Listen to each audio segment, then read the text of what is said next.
Would you say nowadays tournament players are, when it comes to no limit, the strongest all around poker players? I think the thing that used to happen is deep stack poker is very tough and very tricky, and there's so many decisions and there's so much intricacy to it.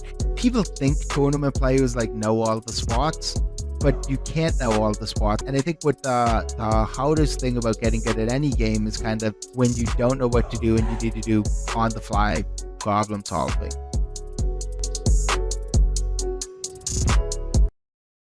All right, Sam Greenwood, thank you for being a guinea pig on the first GTO Lab podcast hosted by me. Well, I've seen you co-hosted one, so that's like, Secondary role as a yeah. translator. That was a lot of fun. So I've known you for over 10 years. I actually tried to go back in our chats to see when our first conversation was. And then I couldn't because we used to talk on Skype. Yes, but we also, I think like we didn't really know each other. I remember because I came sixth and you came seventh in EPT Malta in the main event. I remember that. And that would have been like I think the first time like I knew you from like online, but that like not from communicating online, from like, oh, I recognize that screen name. You were the Cap No Limit star at the time. And yeah, that was 2015, the Malta final table. I just looked it up. So you came seventh, I came sixth, and that was uh October 2015. So 9 years, I guess. Yeah, Nine and a half. almost a decade. Yes.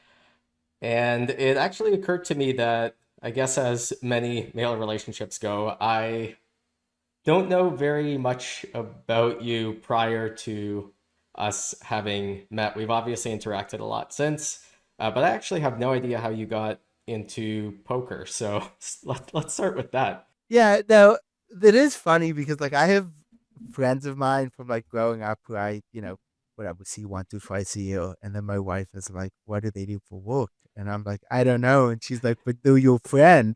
And I'm like, but like, that's just not how male friendships work. We like go and like, just talk about bullshit. And like, like he works in business, I don't know. My start of poker, I think, is pretty normal. I mean, it started with Max, my older brother. He when he was in university, his first year, then that was like when the Moneymaker episodes started airing. Peter Jedden was his like good friend from high school. He got into poker, and then Peter met like sort of Andrew Robel and Phil Galfond and like all those sorts of guys. But then Max just told me about it. Yeah, like you could just at the time of getting started, you could just play free worlds. There were all sorts of deposit bonuses. There were all sorts of like easy ways up where you could just play like $1 games till you play $2 games till you play, $3 games. And basically by the time I started playing free worlds, and by the time I made it to university, I'd made like 10K US. And at the time, the rule I was playing Sit Gos at the time because if you're in high school, you can't play MTTs. Your life is too. I know people like Timex. Timex told stories of like he would like bike home from school at 3:30 so he could like register the 4 o'clock tournament. Because like a lot of tournaments then didn't even have late reg. There were no sync breaks. So like, Oh, that's right. all the tournaments would just go on break, like on like rolling schedules of like an hour of play and then a break. Um and yeah, so like I played Sit Gos because I could just load up. That the other thing, the liquidity of was incredible. Where you could just be like, I'm going to play 8 Sit Gos, and within 3 minutes, you would just have 8 tables up.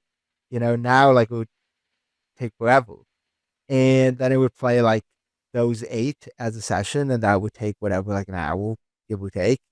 Uh, and then that's something I could fit in, and yeah, it made.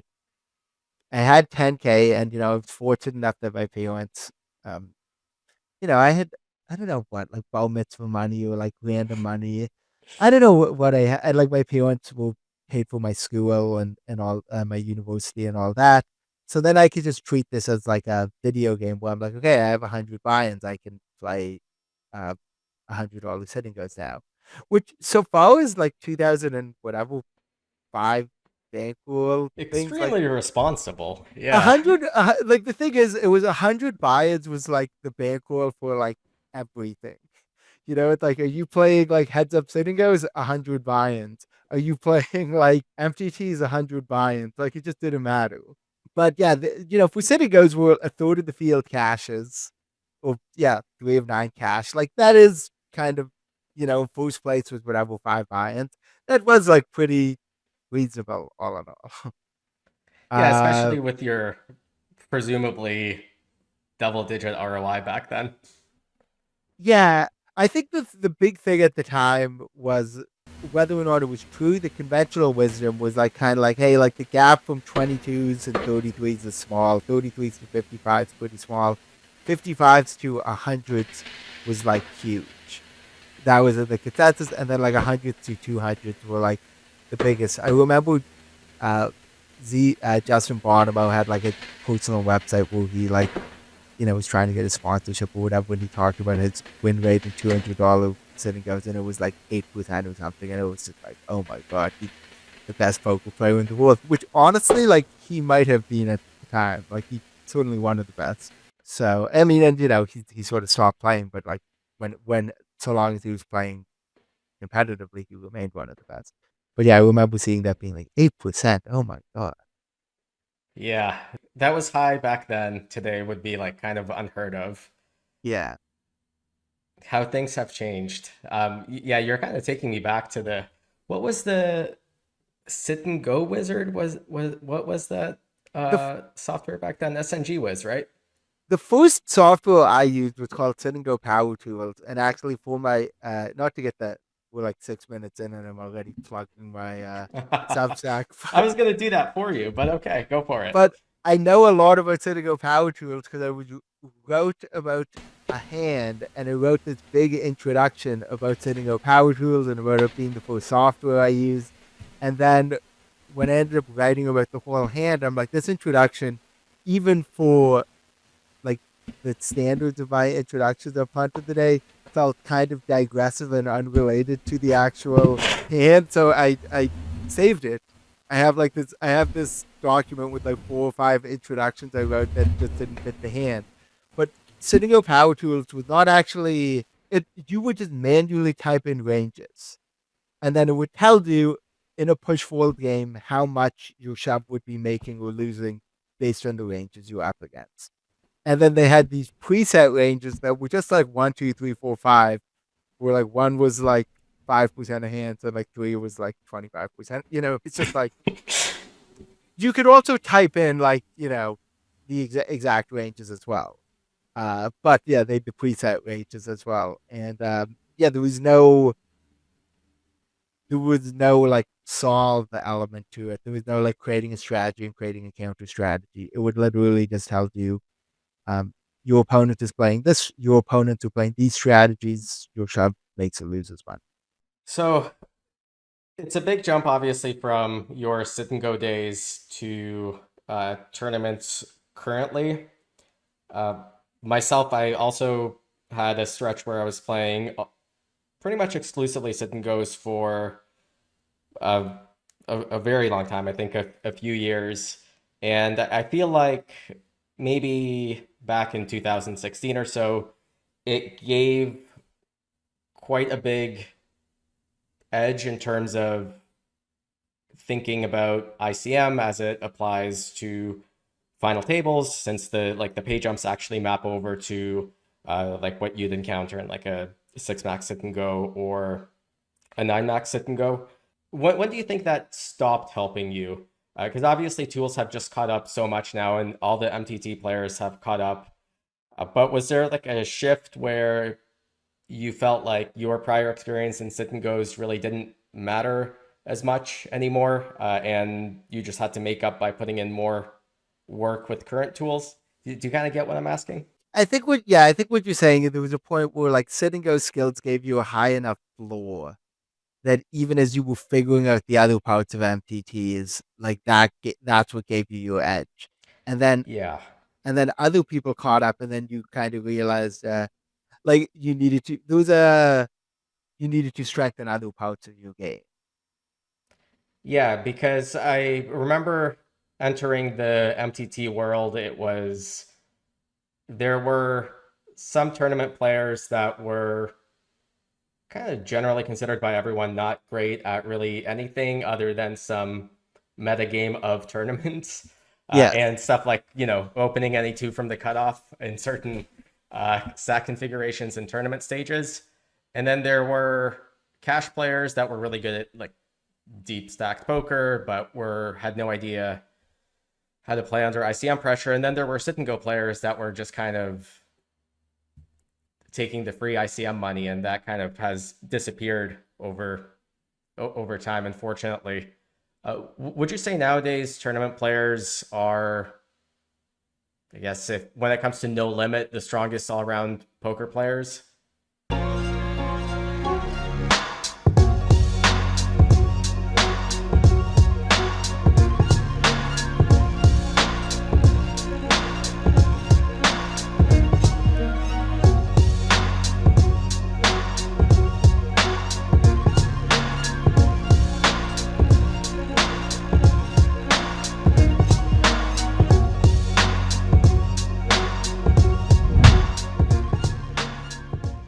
I think the thing that used to happen is deep stack poker is very tough and very tricky, and there's so many decisions and there's so much intricacy to it.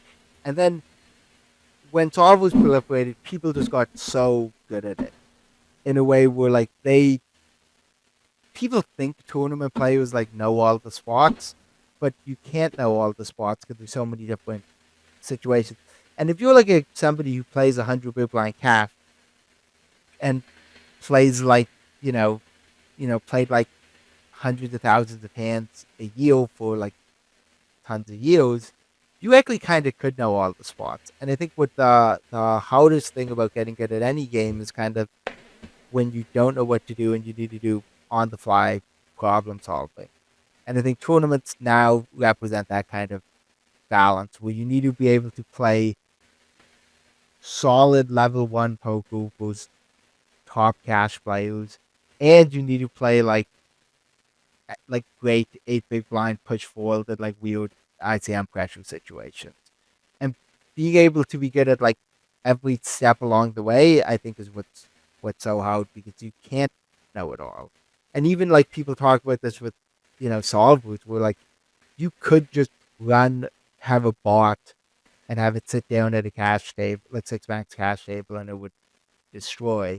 And I'm not convinced that you have there's like a bot that could it would do fine. It would make money. It would do well, but like it will require a lot more um, computational power. It might do things like time out a lot more.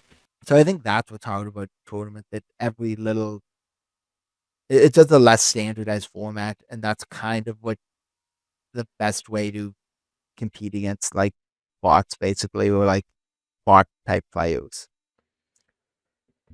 Have you done anything specific to kind of get better at basically what tournaments are, which is being dropped into a novel sort of situation? You haven't seen an output for this spot because maybe it's just never come up, or it's very unique, or it's just maybe not even that unique, but just a version that's a little bit different from something that you can remember. Do you do anything in particular to get better at on the fly computations to strength to strengthen your approach? Do you mean for? I mean, not consciously. I want sure also if you're asking if you mean from a like a mental game kind of perspective of like I'm going to try to like you know I don't know like do crosswords where I can't use like sort of whatever like some sort of thing that changes the lateral thinking and like creates neural pathways in your head, or if it's like I'm going to train like cutoff raises small blind three bets I cold call in the big blind 4 bet pots type things, or like 3 bet pots where you play this really bizarre node that you where you can't rely on your memory. Yeah, that was more. Do Yeah. you consciously pursue training situations that might not even ever come up, but just for the sake of training that I can't even have a baseline for this? Because obviously, uh, a lot of new situations that come up, you can do pattern recognition and associate it to a few spots like this spot that you know and take the average of those Yeah. patterns that you recognize, let's say. But do you do anything from the other end of the spectrum where you consciously just train some weird node, like you said, where it's like a cold call, free bet, or four bet node? Not consciously, but I do feel there are times where I'm just like I'm bored. Like a lot of times in private coaching, like I just start like, hijack big blind, single raise spot 50 deep. Like if you figure this out, you get a little looser in the cutoff, you get a little looser in the low jack, you play a little differently deeper and shallower. Like it's a pretty like robust kind of if you get great at playing that exact node, you can easily spread through like the rest of your poker game.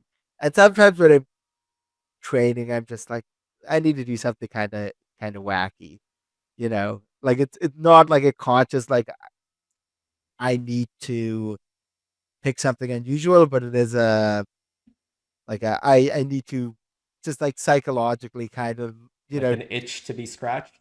you would just like inject some chaos into it. Let's see something weird. Yeah.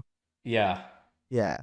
And like, how sometimes on like a hockey power play, it feels like just like firing the puck into like the corners and like hoping it like ricochets off the board 3 times and like confuses everybody, like is actually like better than setting up and playing correctly, sort of. Right, right, where they've seen the play and they have a counter system versus Yeah. the set play. Yeah, exactly. And you're just like, hey, maybe something goofy will happen here and like who knows? Yeah.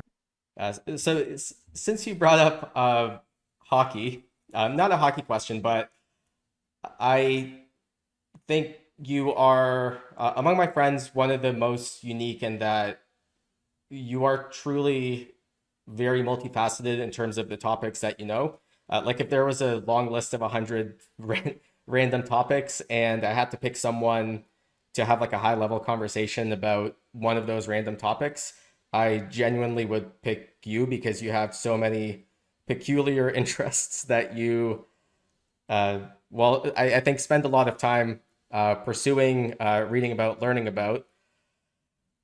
Sports being one of them, I think you're also kind of into some politics stuff, some food stuff. I'm sure also a bunch of stuff that I don't even know. How do you reconcile sort of pursuing those interests and have that inevitably take time away from poker? I think like from a young age, it's funny because I remember I went to a private high school, and I remember my parents saying the thing that I liked about the school, where they encouraged kids to kind of have this uh, wide a wide range of knowledge in lots of different areas. And now that I look back at it, I'm like, I'm not so sure if the school did that or if my parents just did that. And we were like a house where, obviously education was important, but also I don't think there wasn't like any sort of like status or the idea was like anything could be important, anything could be something you could learn something about or analyze or whatever. Like even things were like I have a friend who joked that when he goes to Europe, instead of going to museums, he like tours all the beach clubs. And my point was, I said like when I go to a museum, like I think th- sometimes people like project the things on me that I'm like staring at a painting and being like, oh, like this reminds me of like the impressionists, da da da. Da. We're like sometimes I'm just like, hey, that's a pretty painting, you know. Right, right, where it's not that deep. It's not that deep, and I think like when you have these wide, it can be like it's fun to have like these wide. I think one of the things with poker is it forces you to be so precise and so detail oriented and so like focused on this one thing. And I think it's nice to have other areas in your life where again, like you're like, hey, I don't, it doesn't need to be like that for me. It can be like sort of dilettantish. It can be sort of hobbyish. But I think overall, having this wide range of references and experiences and all that, I think that is important because I think that ends up giving you a good sense of a lot of like help to understanding of the world. And I think a lot of times as you get really good at one thing, like I talk to a lot of if I sometimes I talk to people in finance, to people in gambling, and they view every situation as a gamble or as a bet or as a trade. And I think if you have these wide range, if you're exposed to more things, you'll realize like, oh, I could think of this thing in my life as a bet or as a trade, but I don't have to. Hmm. And I think that's kind of the why I've always liked having these a wide range of inputs and things I consume or whatever, and it's interesting because again, like I mean, if you want to start with again what I said about studying art, no, sometimes it really just is boredom. Where I'm just like I know like throughout people, I would again to bring up like Justin, I roomed with him at the PCA once, and we played a full day of a 100K, and he went back to the room and he played Hearthstone, and I was just like, I don't know what I did, but I'm like, it was something that was not related in any way to games or whatever. And I think, burnout is a real thing. And I think having a wide range of interests can help you with that too. Yeah, so you actually view your other pursuits as relaxing rather than taking your mental energy Yeah. away from poker. We were at a dinner with like a friends before my wedding, and somebody we talked about like oil and gas and like pipelines in Canada. And then a friend of mine who works for some like energy hedge fund like came in and was like explained stuff to us, and I was just like, "No, you didn't understand. We will bullshit it. Like you're ruining our fun here. Like we don't know what we're talking about. That's what we're enjoying about this conversation." Yeah. So no, I like that element of it. Will. Yeah. Fair enough. A few things that I want to go back to. One, uh, kind of a little bit way back to when you were describing how you started out in poker. Obviously, we're talking about Max, your older brother. Then there's Luke, your twin, allegedly non-identical twin brother, which I have questions about, but we'll maybe get back to that. There was Peter. There's actually, you talked about Timex. There's a lot of people that came out of Toronto slash Waterloo, but the general Toronto area that achieved a pretty high level of poker.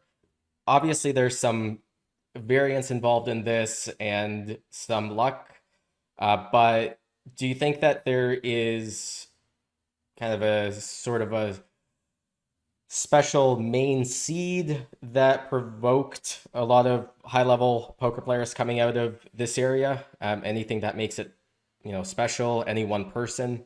It's tough to say. I think there will end up being structural things like, hey, there's a reason why there's not a lot of Swedish guys on the all-time money list for live tournaments because they with Swedes it's that they can only play tournaments within the EU, Right. right? So like and like there's a lot of structural things that account for that. I would imagine the fact that a lot of the original like MTT and like online schedules were designed for like the Eastern time zone basically. I think the fact that after Black Friday, Canadians didn't need to pick up and leave. I think there were things like that helped. I also think there's an element too where sometimes I feel like American poker players, people to think of them as like American. Nobody thinks of like Ike as being like in New York. Nobody goes Ike and Jared Blaznik were both from New York. Right.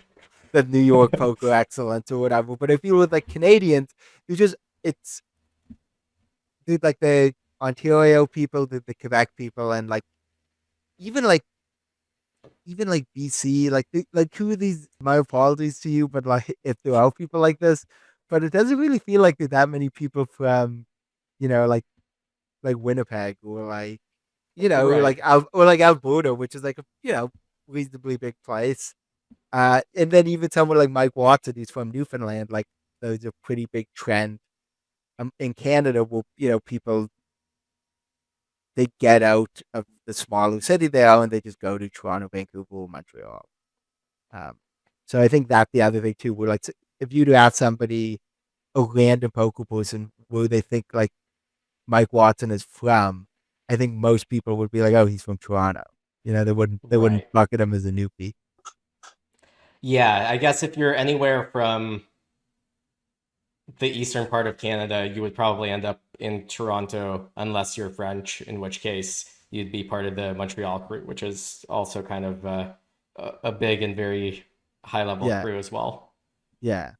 I mean, also that was also one too, where like Duhamel wins the main event, and then he swaps with, I don't know exactly who he swapped with, but presumably a bunch of French Canadians, and then you just and like they had a bunch of French Canadian, like Malk Etcham, McLaughlin final table at the main, a couple other of those guys, and then like, yeah, if you just do injecting like through the WSOP main event like millions of dollars into like a community every year, it's pretty good at like building the community. Everyone backs all their friends, everyone da da da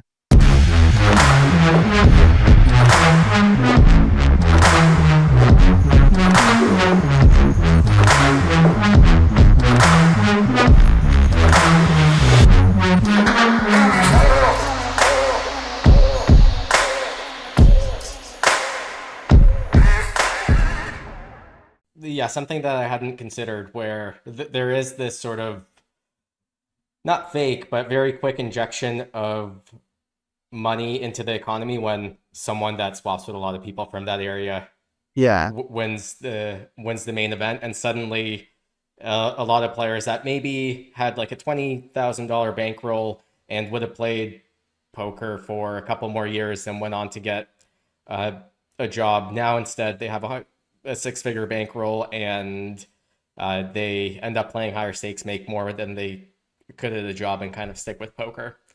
yeah. Was there any moment for you that like that where was there anything cuspy in your career where suddenly you kind of went, yeah, I'm just gonna keep playing poker? So when I graduated university, I remember going home, like literally, literally like on the train back. I went to McGill, which was in Montreal to Toronto after I graduated, being like, oh, maybe I'll like move to the States. Maybe I'll like live in Vegas. I have friends there. Just would try something else out. And Black Friday like had happened. Like I remember being on my, I guess my laptop. I was going to say phone, but like there's no way it was on my phone back then. It would have been like too crap. On the train, like reading like 2+2 threads about Black Friday and like whatever. And then I was like, well, I'll just kind of figure out this year and then go from there. And then I chopped the Sunday Million with GTO Lab coach Nick Petrangelo. Huh. There still is a Poku Show's blog entry that has all like the key hands of the final table, and like it was in its crazy final table, and like Nick and I go on this Matsu Park, um, and Nick won, but I like um but then Nick busted out else and I got second, and then I do like this first big DraftKings contest, which was 100K for first, and I chopped that. Like Max and I, like we split the action. We like literally got, cause the way, you never played DFS, but the way DFS contests work is they guarantee the prize pool and can only be like X amount of entries. So we were like literally like the 999th entry of 1,000 or something, and we won. We're like for only 100K, but like at the time, you chop the Sunday Million, win 50K free money in the DFS contest. That gives you a nice like uh jump start. Yeah, and Well, this would have been like 2011, right? I think so. Yeah. I mean, Yeah. I should look it up by like looking up like the football. I still think I could basically recite the whole, close to the whole team that I like fielded in the DFS thing. But I didn't even but if that year went differently, I would have been interested to see what would have happened. The thing that's tough about all that is, that then you play like the other game with like, well, maybe if that happens, that doesn't happen, but maybe something else happens like 6 months earlier, or whatever. Like I don't know, the first big live tournament I played with the 10K at Fallsy that Glenn Whitmore won. Glenn Whitmore has one of the legendary Hendon mobs where he has one cash, and he's a firefighter from Waterloo, Ontario. He has one cash, October 10th, 2008, 1.2 million Canadian, 1.08 US. That's his Hendon mob. And I came ninth in that, I think. And I probably had like, I think I came eighth. And I'm sure I just like satellited in like online or something on Party Poker, and probably had like 50% of myself or something stupid when I had like, 30K to my name. Yeah. Uh, and like, that was one where I remember the outside out. I'm looking at the Hendon mom now, came 10th in that tournament. And I remember I had a hand with him where I had the nut flush. Wait, hold And on. Eric Seidel came to play the Falls U 10K? it was a huge, like, this was at a point where like the WPT was kind of like the only game in town. It was like, year round. Like there weren't just 10Ks all the time. And yeah, like this is Oh like the my. top. I don't know if you're looking at the top 10 is Glenn Whitmore first, Gavin Smith, rest in peace, number two, Kathy Liebert third, Ryan Fisler, who I vaguely remember, but then Mark Kalam, legend of the game, Yep. Matt Matros, Outside Out, Jason Potter, Mark Zajner, who anyone who has ever played in a poker room with Mark Zajner knows who Mark Zajner is. The, I said, what I said during the World Series of Poker that with the whole like Kasuf Cabral like nonsense thing, well, like they should take lessons from Scrubby Z. Well, he does not stop talking. He does not stop talking. He's extremely loud and annoying, but he's polite and he's actually like funny. He is, yeah, for someone that doesn't stop talking and is extremely loud, I've always found him very pleasant. And if Uh, somebody if somebody tells him, hey, says, "Hey, please shut the fuck up," he'll be like, "Look, I get it. I'm a lot. Like, I apologize. I'm sorry." yeah, you kind of mentioned some names that you weren't a fan of, and if someone's scrolled through your Twitter, I would say you're maybe kind of known for being uh, like outspoken in a good way, voicing a lot of opinions that myself and a lot of our peers, I think, agree with, but don't really voice, and also calling people out for various bad takes or various viewpoints. I'm curious if, well, I'm curious what your some of your biggest confrontations, not on social media, but at a live poker table, have been, and how that has carried over. The big one I remember, I almost don't want to bring up because I could like restart this whole like thing. Oh boy, But drama. Let's go. in the Monaco in the opening 10K, the Foxons at the time it was I don't even know if they were married at the time. Played a hand together where I felt not enough money went in the pot, and I was like super jet lagged. It was like you land that day and then Mm-hmm. play the tournament that day. And I look up and I see the showdown, and I look at Adrian Mateos, and he gives like a weird, like he gives me a look like kind of like, well, that was kind of odd. And I'm so jet lagged, and I'm like, is nobody going to say anything? And it's one of the things where in my mind afterwards, I felt like I was giving a good like argument, but I'm sure in my mind I thought I could say composed, I thought I could be articulate, I thought I could like voice my complaint in a reasonable way, but I'm sure in actuality, I was just throwing like just a tantrum, and I think at some point that like I don't know. It's a general problem I have with I think a lot of people have with strong emotions, but like especially me with like anger or something like that. But once it like once it you feel it coming, and once it like you release it, it's out of control. Right. Like It's like the train's left the station, and like at some point, I think I don't know what happened, but like there's no like end to the story. I just kind of like it just kind of like petered out. The reality is like people regularly play poker with and are pleasant with people who have cheated them out of like a lot of money. Uh, for all the like kind of like lore and myths of poker, where it's like, oh, like I would have shot the guy back in my day. Like everyone is just kind of like, oh, he owes me money. Maybe he'll pay me back eventually.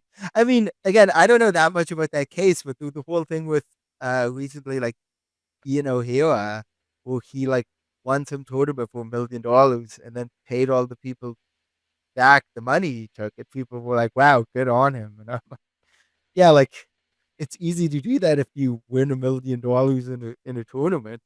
That's right. like back in the day when there was a sports betting thread on 2+2, some guy owed us we should have. It's one of the things we maybe could have clocked it afterwards, but it was a thing where like suddenly one day he just bet like every game on the board, and then we like swept too. We went like 10-0 or something, and then he's just like, after a while, was like, ah, sorry, I can't pay you back. And the guy, like, to his credit, paid us back, like, literally, like $500 at a time or like 1 KO at a time over like 2 years. And my point is, to me, that is like, hey, like, I messed up. I'll be my character matters more. I'll deal with that. If you're just like, hey, I luck boxed into $1 million, now I'll make up one square. Yeah, right. Yeah. If someone's making installments like that, it's clearly weighing on them, and it's not Yeah, situationally driven. They're trying to yeah, make things right to the best of their ability, rather than yeah. just, oh, I have free, or not free money, but a bag of money just appeared. I guess I'll pay people back. Yeah, but to your original question, it's like you just don't have any confrontations in like poker rooms, Like it's generally people who kind of polite and kind of play like the passive waiting game, and they're like, well, things, hopefully things will change, whatever. On the topic of being cheated or colluded out of money, what would you estimate? Let's say post COVID, so the last, I guess, 3 and a bit years, almost 4 years since live poker came back. If you had to estimate how much EV you've been cheated out of, whether it be by people card sharing while you're playing online, which I don't think you play all that much anymore, or just soft playing or colluding in live tournaments. Like, how big of a hit do you think that is in the current environment? I think it's tough to say. Like I thought about that to use like Ali and Jake, who people who, known cheaters and got caught. Like the things where they do things that they did that were like, obviously like, well, that's a good example of like, who could have just been a hand I played at a final table that I didn't even clock, where they ended up winning like some big hand boost me because they knew like Ace of Hearts was dead. So this stuff like, I mean, I don't want this to be a thing where like, hey, go ahead and OTA. It's not a big deal. But I don't think the EV stolen from me from people OTAing was that extreme, because most of the people OTAing will be really good poker players. So it's like a thing with like somebody who becomes somebody who's normally maybe like a 4% ROI player might become a 7% ROI player, which means across in like a tournament with like 30 uniques, they're taking about 0.33 of a percent from like, oh no, even less than that, right? Yeah. Um, Right. Yeah. yeah. No, and that, yeah, from everyone. So I'm like, that's something that like, look, then the flip side of that as well, if you talk about that over like $2 million in buy-ins, that's suddenly 66K. So that's tricky to tell. I don't think these, like, I think the reality is like, I have the the two most effective ways of cheating, I'd say, are like just some sort of like quote code sharing, like super using, like whatever type thing, where you're just getting like this incredibly valuable information and acting on it. And like the other joke I've had is like the other like best way people like cheat in poker is they just steal money and don't pay it back. Like, look, That is very underrated. Yeah. you don't need if you were to steal money and make money like unethically in poker, you don't need to create some like grand cheating scheme. You could just borrow like get a reputation, borrow $300,000 from like a variety of people and never pay them back. Like, you don't need some grand thing. And like I don't know. So I know you asked me to put a number on it, and like maybe this is naive for me, but I feel like in Tritons and EPTs and like all the live tournaments I've played, like the number is negligible, and even the soft playing that I think is going on, it's also weird because sometimes it might be from VIPs, and then it's like, well, maybe they're stealing money from me, but like they're entering the tournament in the first place, so that's good. And then Right.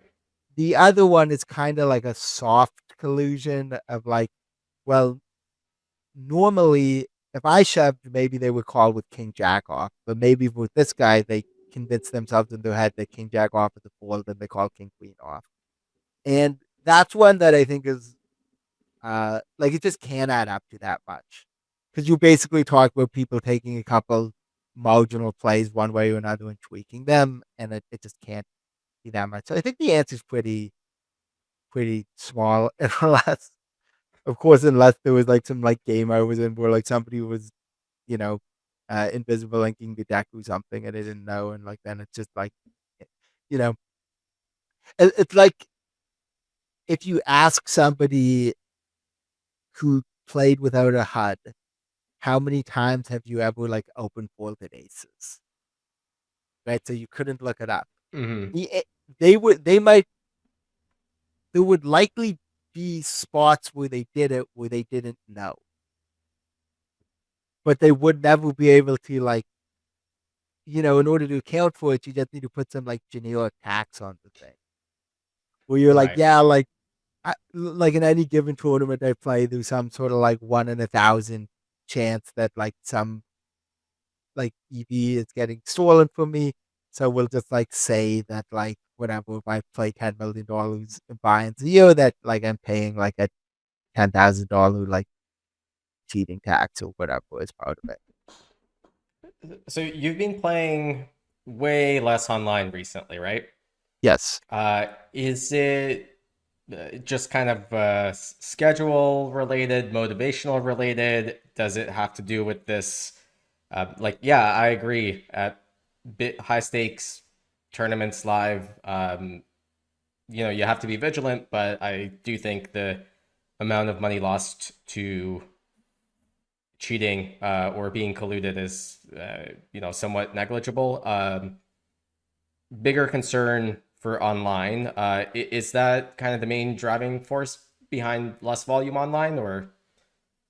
It's a variety of things. I went on a huge downswing online at the end of like I went on a huge upswing at the start of 2020, and then like the end of 2020 to like was quite rough. Um, then and like then all the like cheating stuff came out, and again it was just a thing where like okay maybe my ROI and these were lower than I thought.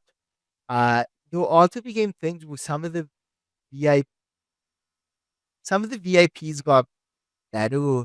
Like they got to the point where they had like different modes where like some of the modes first of all a lot of like they were online tournaments were so overscheduled at the beginning of COVID that like I think what happened was there was this group of guys um who maybe would go to an EPT and be like, sure, I can play all the 10Ks at an EPT. Maybe if I run good, I'll play a 25K. And what the like if I brick everything, I'll lose like 100K and I can afford that. And then on GG, they saw, oh, there's two 10Ks running today. I'll play a 10K. But there were unlimited re-entry 10Ks, and two of them were running every day for a week, and then they would just have like a month, like not even a month, like a week where they might lose like 600K or something. Yeah. And then they were like, "This is not what I signed up for. I thought I was playing $10,000 tournaments," and the games got a little worse in that sense. I feel also like the guys who maybe were at one point in time, like like fucking around and like open shoving stacks or dukes of the goopy, were like, "Oh, this gets really expensive." When like if you even that guy the guy in Cyprus Hassan, who's moving like live poker tournaments is open shoving stacks. Oh Like it, yes, I remember that. That yes, was stressful but fun. but it's hard to like on GG. You, it's easy to like fire like if you were to just max fire a tournament, it's like not. It's easy to fire like 15 bullets in a tournament. Especially if you're playing in a way where like that might happen. And like live poker though is like a natural. People have talked about this as kind of the proliferation of online sports betting, where like it used to be you would bet on a game, and that meant that you would make the bet, and for like 3 hours you were kind of locked out of making any other bet to some extent. And now it's like, well, you can bet on every play. You can bet on this, you can bet on that. And I feel like the same kind of dynamic happened with like live poker. There is a natural mechanism that slows you down a little. You need to get up and go to the reg desk. You might need to like wire money. You might need to do this, that, and the other. Like you can literally on like GG, you can bust 2 bullets of a tournament in a minute. Right. And Yeah, it takes like 5-10 minutes to re-enter a live tournament, right? So yeah, and like you getting in a lot fewer hands, like all those sorts of things. So that I think my edge decreased. I think I got a little, with the cheating and with the OTA, but also the structure of the games. I didn't like. There became points where I went, well, if Reggie from the start and Max Late Regging have roughly the same EV, then what's like the purpose of Regging from the start? And then I would then like my next point of that was like, okay, now I'm gonna like live my day. And I was like, okay, well then like do you really want to set an alarm so you can be at your like computer at exactly like whatever 7 p.m. so you can reg a 10 BB stack in this tournament? That also didn't seem like a way to orient my life around in a way that I particularly enjoyed. And then again, like Poku shows pulled out of Ontario. So now if I want to play Poku shows, I mean, also, I guess, yeah, Poku shows and GG pulled out of Ontario. to slightly different extents. Yeah, so like it became a lot harder for me to, I do have you've been there. I just got back from there. My dad's from Montreal. We have a family cottage in Quebec. But then it became more like I needed to plan like a trip to play. And yeah, then I started hearing all the stuff about like the mass data stuff. Like there's just all these. I didn't like. I never liked when like people like Patrick Antonius or Vanessa Saltz are two examples I could think of, like stopped playing online and they gave interviews about how bad online poker is. And like I want to make it clear, like most of the reasons I stopped playing online are like lifestyle choices I've made for myself. It's also since having I've talked to a bunch of parents about this, but like um it used to be that like when I didn't have a son, people would say like, "Oh, when you're a parent, your weekends are done. Like you don't have a weekends anymore." And I thought what that meant was like, so what? Instead of like going to get like brunch at like some place I want to go to, we go to the zoo. Big deal. But what I realized what they meant is you do not have you need to take care of your child all day. It's not like it's not that the activity changes, it's that you do not have free time on the weekend. Like that's what it is. And like, yeah, the idea too on like a Sunday with like, am I going to orient my day so I could like max late red sleep things, or am I going to like do something with my son? Like it's relatively easy choice. Yeah, of course. Yeah, and it's going to get easier too as he gets until he stops wanting to hang out with me. But and then online poker might not even exist then. But yeah, like at first it's a lot more about like taking care of them, and now even like he's 1.5 now, and he's like walking now, and it's like, oh, he's fun, you know, like it's Yeah, fun you, to you hang just out you with him. want to do stuff with him, right? So with playing less online, you've obviously had time to pursue other things, one of which has been your Substack, Punt of the Day. And what I find most interesting about the hands that you pick are that a lot of them are quite old. And I have several questions about that, but the first one just being a lot of the hands that you write about, they are, in my mind, almost non consequential, yet they are, more than 5 years old in some cases. How do you even come up with them or remember these hands? And actually, before that, let's back up. What probed you to want to start Punt of the Day? GTO Lab Coaching, your path to the highest stakes. We have hundreds of hours of coaching videos covering GTO, ICM, PKOs, exploits, deep stack concepts, and more. Train with the greatest minds in live and online poker. Use code AUTUMN to get 20% off any purchase, only at gtolab.com. So I actually had the flight back from Jeju. I was reading, which fast forwarding to the end of this, whatever will be one of my recommendations. Was planned to be one of my recommendations, but I was reading a Substack called Read Max. The author's name is Max Reed.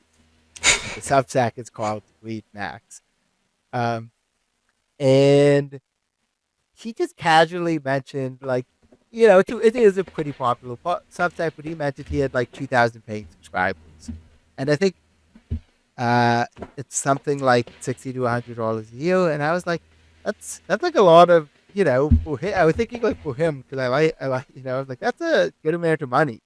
I'm sure that pays better than any or most jobs like writing for like the New York Times or something like that. And like my thought was from a again having a family, as I'm sure with GTO Lab, like you want to poker poker and tournament poker is so up and down that you want to have steady streams of income that keep you in the game. So my first thought was like, I just need to get like if I could get like poker content because it's technical, because it is a way that people can like read it and make money themselves, tends to be priced more expensively than just uh like entertainment, whatever, leisure type writing. And first I thought was like, yeah, like I could do that, and that's a good way to make money. And I thought it also filled a gap in the poker content space where like a lot of stuff is long form video right now, which again I like and I do, but I thought nobody was really doing anything like this, which I'm not going to like I'm not going to out YouTube like Rampage or Doug. You know, Mm-hmm. that's like it's funny when I'm playing poker itself. I'm like, sure, I'll play a game with like the four best players in the world and hope like some like VIP shows up with the fifth seat. But in this sort of stuff, I'm much more I guess like humble and willing to be like, okay, well, I need to find like an angle that somebody else does not have because I'm not going to beat these other people at their game. Um, so that's where I sort of came up with the idea, and then independently on my own, I was doing this punt of the day thing where I would like review my sessions and just kind of like be like, this was the worst hand, this was the worst hand, this is one where I really that stuff. And I also felt like from an intellectual project, I like the idea that, Stevie wrote that very long welcome to Twitter Twitter post. post? Yeah, and one of the things he said in it, which I uh, empathized with and understood, was people assume that anytime Stevie makes a play, it's the right play. And like often he's right a lot more than, you who's ever watching this, for instance, no disrespect. Uh, um, but he makes a lot of mistakes, and I think I wrote about this recently too. In a hand I played was I with this idea that every single player of this generation is marketed or branded as like a human song. There's no attempt to be like, I Yeah, use this or a example. wizard, as you put it. Yes, I use this example all the time, but Christoph is like, goes to church every Sunday, is like this 6 foot 3 or 4, like gangly German guy who is also a sick athlete. Yeah, he Right? very good Yes, football, soccer yes. player. And like even the timing stuff, it's like in spite of everyone in the world telling him like, "Hey, act faster. This is annoying. This is da da da." Whatever, he just plays at his own pace. If you are trying to market poker and can't take that like raw material and sculpt it into like a compelling character, that's on you. To like, and then like you look because like there was just like Howard Lederer, he's the professor. I thought like Howard Lederer was a compelling character. Like I'm personally like a huge fan of Eric Seidel. If you ever go to New York, if every time I go to New York, I ask him for recommendations of shows or restaurants and stuff. I love talking to him. My mom became very good friends with Eric's wife at the PCA, and they have gone. Like my mom visited New York and hung out with her when Eric was gone on a poker trip, and then she visited Toronto and hung out with my mom. Like stayed at my mom's house and vice versa. But like Seidel is not like the most thrilling, compelling character. And a lot of people, when they complain about this generation of poker player, like the generation I am a part of, not being telegenic or marketable or whatever, are basically saying like, "Hey, they aren't as." It wasn't like watching ESPN and playing on Full Tilt 15 years ago. That's actually what the complaint is. It isn't about the personalities of the individuals. Um, so Yeah, so I did feel back to why I started this. I did feel that this was a good way to kind of showcase my personality. I did think it filled a niche that wasn't there.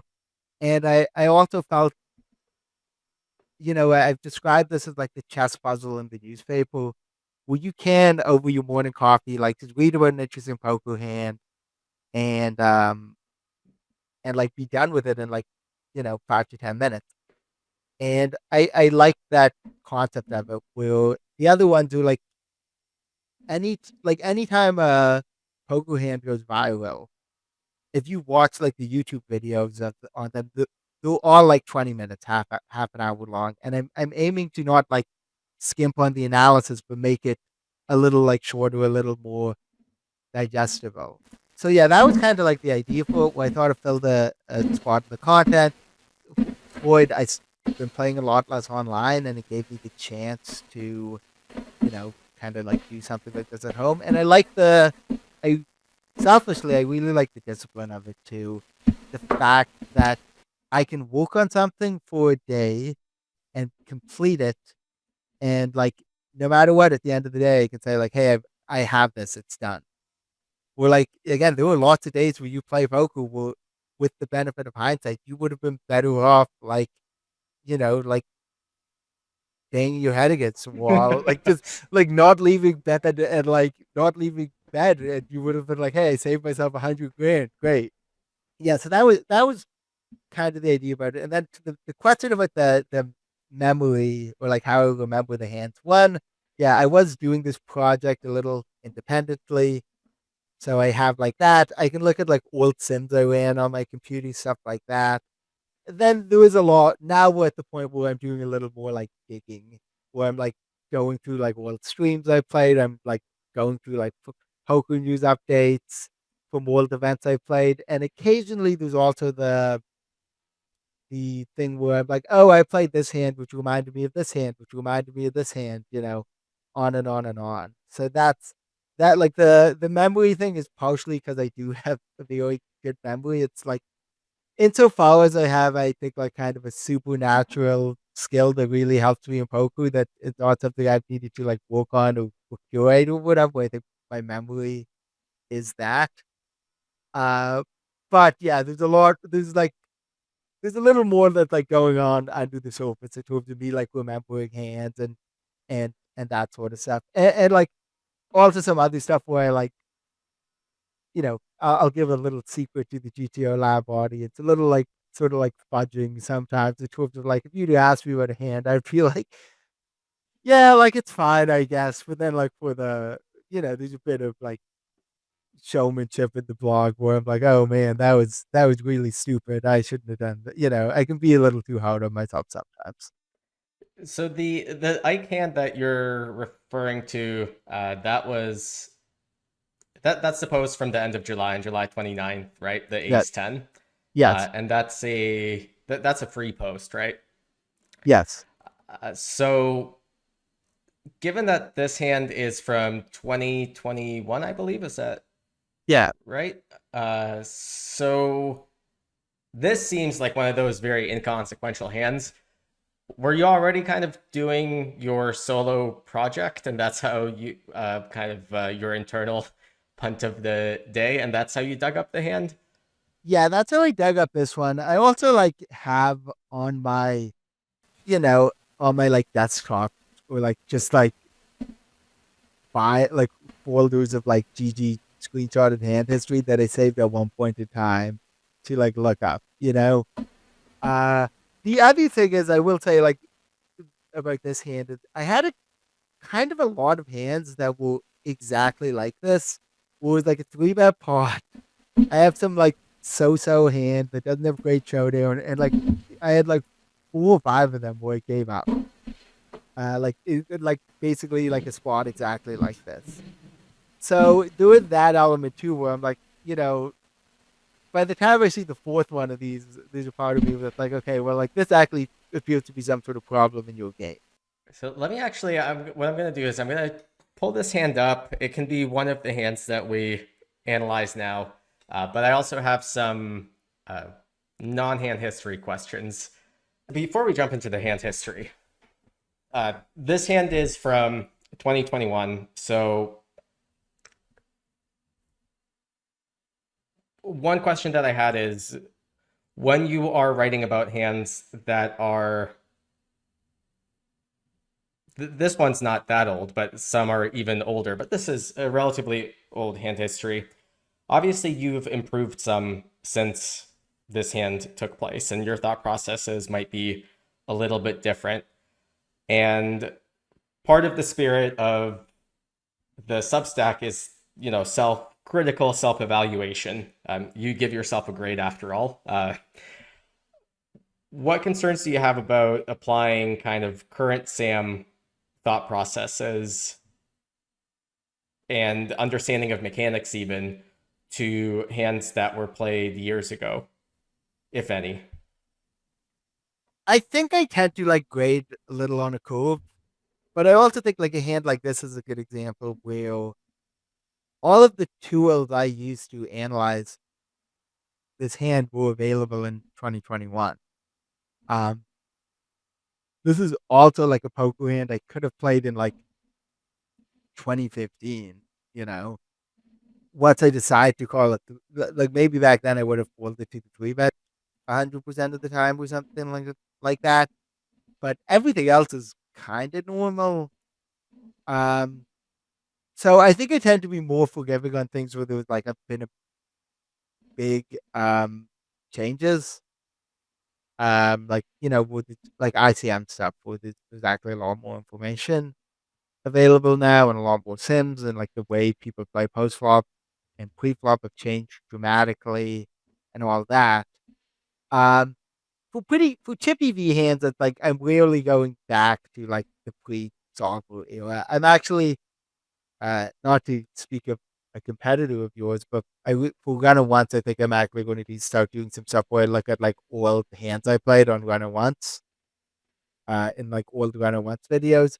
But even then, I had to set like some sort of cutoff because I didn't want to pick hands from like 2013 and just be like every single hand I played in this video I played terribly. Right.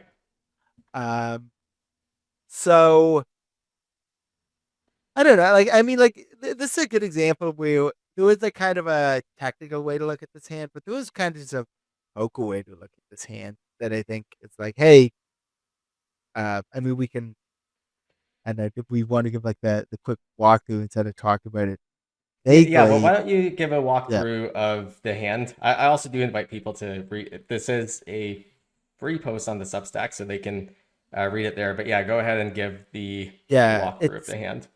it is number 92 on the Substack, which actually you can see it the very off though, under the day 92. Nice, good job. So it falls to me in the cutoff. I have around, I covers me, and I have put in like 1600 free flops. So I have like 64, like 40 big blinds or so, and I raise ace 10 off at 8160 to, I guess, 2.3, 2.4. Ike will determine the button. He makes it 1038. Folds back to me. I'm already kind of in a not great spot with ace 10 off here, but I think fold, call, and 4-bet fold are all on the table. And I decided to call. This is one of those hands where, like, if you want to talk about the memory of it, it's not like I remember playing this hand, but I don't know if you have like this, but I can feel what it's like when you get 3-bet with a hand where you kind of like, I know this is on the cusp, you know? I'm not sure what to do here. Any option feels fine. And I think my default in this spot is probably to think it's a pretty human like response to be like, well, if maybe I can fold, then the option should be between call and fold, not raise call and fold. Because like it feels like I don't know if you feel that way, but Yeah, it, in for chip like EV spots for sure. I think that flips a little bit for yeah. deeper in tournaments where ICM pressure is more of a factor. And it obviously feels different post flop where you're not necessarily as like linear with your hands, Right. like a bad open ender is often like a better hand than second pair, but you might not check call with the bad open ender. You might be playing late. Uh, anyway, so I ended up calling. I think the size kind of enticed me a little bit. Not that I think Ike's was like trying to keep me in or whatever, Of course but he's trying. Look, he has aces, yeah, dude. yeah, I yeah, mean, come maybe on. This is like such a Bayesian thing. that is true. Come Yeah, on. at the time I felt it was his size. You know, Yeah, with uh, aces. yeah. Uh, I check, I call, I flop bottom pair on a gut shot, no spade in my hand. I check, he blocks. I am about to sneeze. Hold on. Bless you. Uh, yeah, so I figured with, again, like one of the spots where that happens quite a bit where you're like, my hand is not good, but, I'm facing quarter pot and I only need to win the hand whenever a quarter of the time to make it worthwhile. And I think I can do that either by improving or showing you in a window. The turn with the 9 of spades, this is one of those spots where I was not actually sure if I considered leading in game. Of course, there's always the element of like, I'm pretty good at when I played online at not playing too many tables, or at least at this era of my online poker playing life. Although, actually, probably not. This was like 2020. Did I have the date down here? I think it was 2021, right? Yeah. November 22nd, 2021. Yeah, So okay. it might have been some series thing. But also, I think by November 2021, I was probably at the point where I was consciously like reducing my table load and a little better at it. Like if this hand were from like May 2020, I was probably just playing far too many tables and just kind of like going. Um, so I don't know if I actually considered leading. I can say I did not time bank before checking, which we can see that in the hand history. But Do yeah, you so a little bit of a tangent, but I often find myself in these spots on like this turn spot, for example, where I kind of go, oh, I'm not sure if I'm supposed to lead or not. And if I'm not sure, I generally lean towards doing kind of the passive thing or the thing that puts less money into the pot. Do you also, A, do you also have that tendency? B, do you do anything active to counter that tendency if yes? I do have that tendency. It's tough because it's rare that like you'll have a lot more spots where you pure check than spots where you pure lead. So if it is a mix, checking is more likely to be reasonable than leading. Does that make sense? Yeah, Like, because if you end up bleeding in a spot that's a pure check, you're for sure getting a zero. But if you end yeah, up pure checking in a spot that mixes, you got your frequencies wrong, but you're not yeah, doing a thing that's not allowed. yeah. Like if it's a spot where like across all turns or whatever, I pure check 40% of the time, I mix 40% of the time, and I pure lead 20% of the time.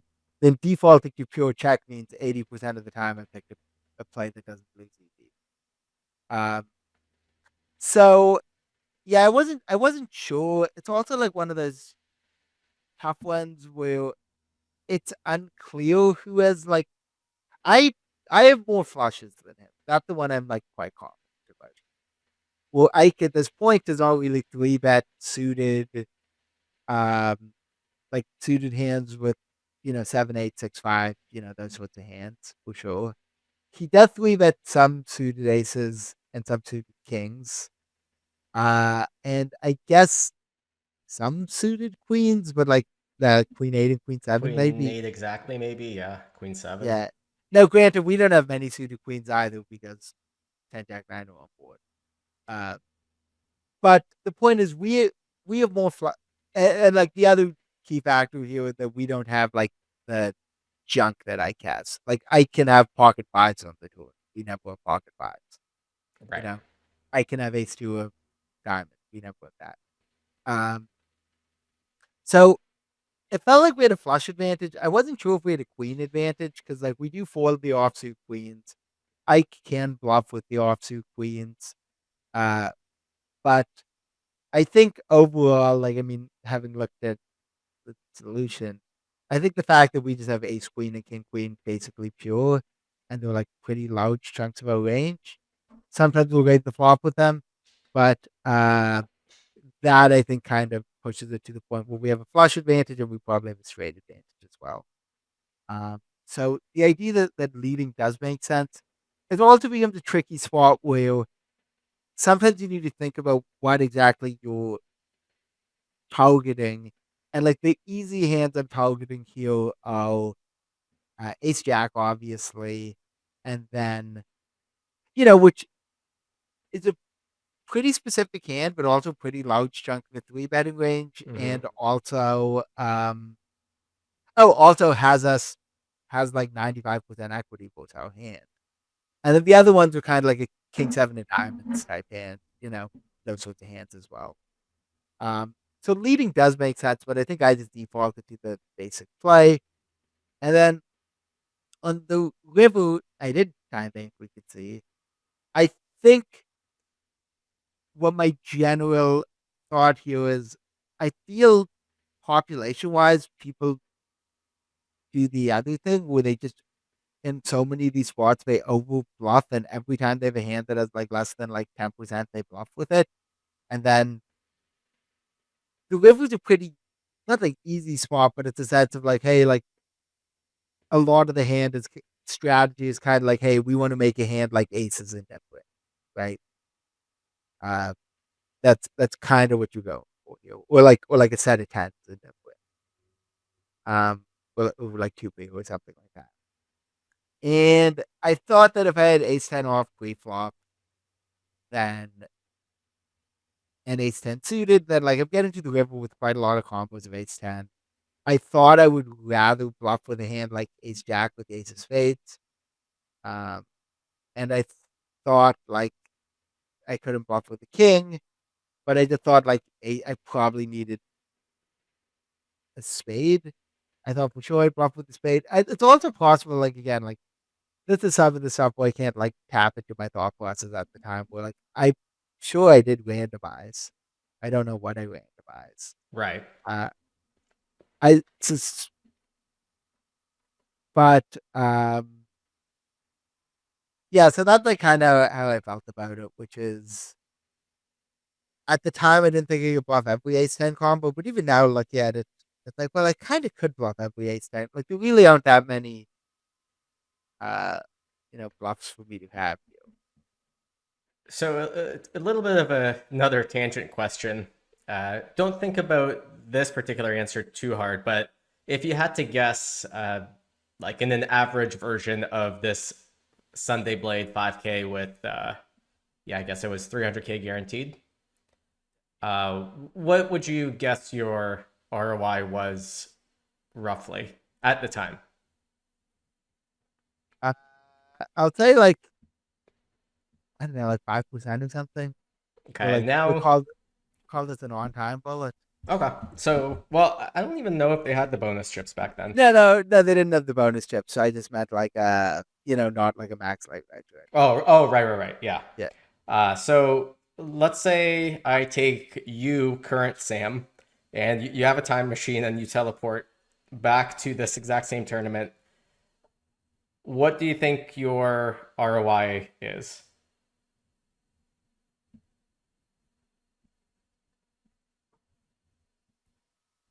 I don't know, like it's this is a very like tough question because I think about this all the time with you have a version of this right now which is kind of like with like what we'll call like Rico Regs. Where there are people who I play, you know, Tritons with who I think of myself as being a better poker player with that. And then I go like, okay, like how much higher do you think your ROI is than them? And it's like, I don't know, like 1%. Right. like like it's this funny dynamic where I'm like, look, I'm getting like so many more decisions right than them. I understand, I without saying like without saying names, I've had this conversation actually with Ike about like, hey, if you could play, you know, a 50, 100, or like a 100, 200 anti game with, and we even said it at cap, a 100, 200 like 30 or 40 big blind cap anti game with the five people at the table were like this player who's playing Tridents. What do you think your like win rate would be? And Ike was like, I think like 5 BB per 100, 6 BB per 100. uh, which would be huge. And then it's like, okay, in a tournament with that same guy, how much bigger is your ROI than that guy? And you're like, I don't know, like 1%, 2%. And like it's a tough. I know you said not to think about it too hard, but I'm saying like it is really tough to think about. Like you can feel you have like a big skill edge over somebody, but sometimes it might just not manifest in like a large way. And like the reality is like a lot of your edge in tournaments comes from the quantity of bad players and how bad the worst players are. And that's much more important than like being like a marginally better than like an average rack or an average rank. Sorry. Being better than an average rack is important. So here's kind of a.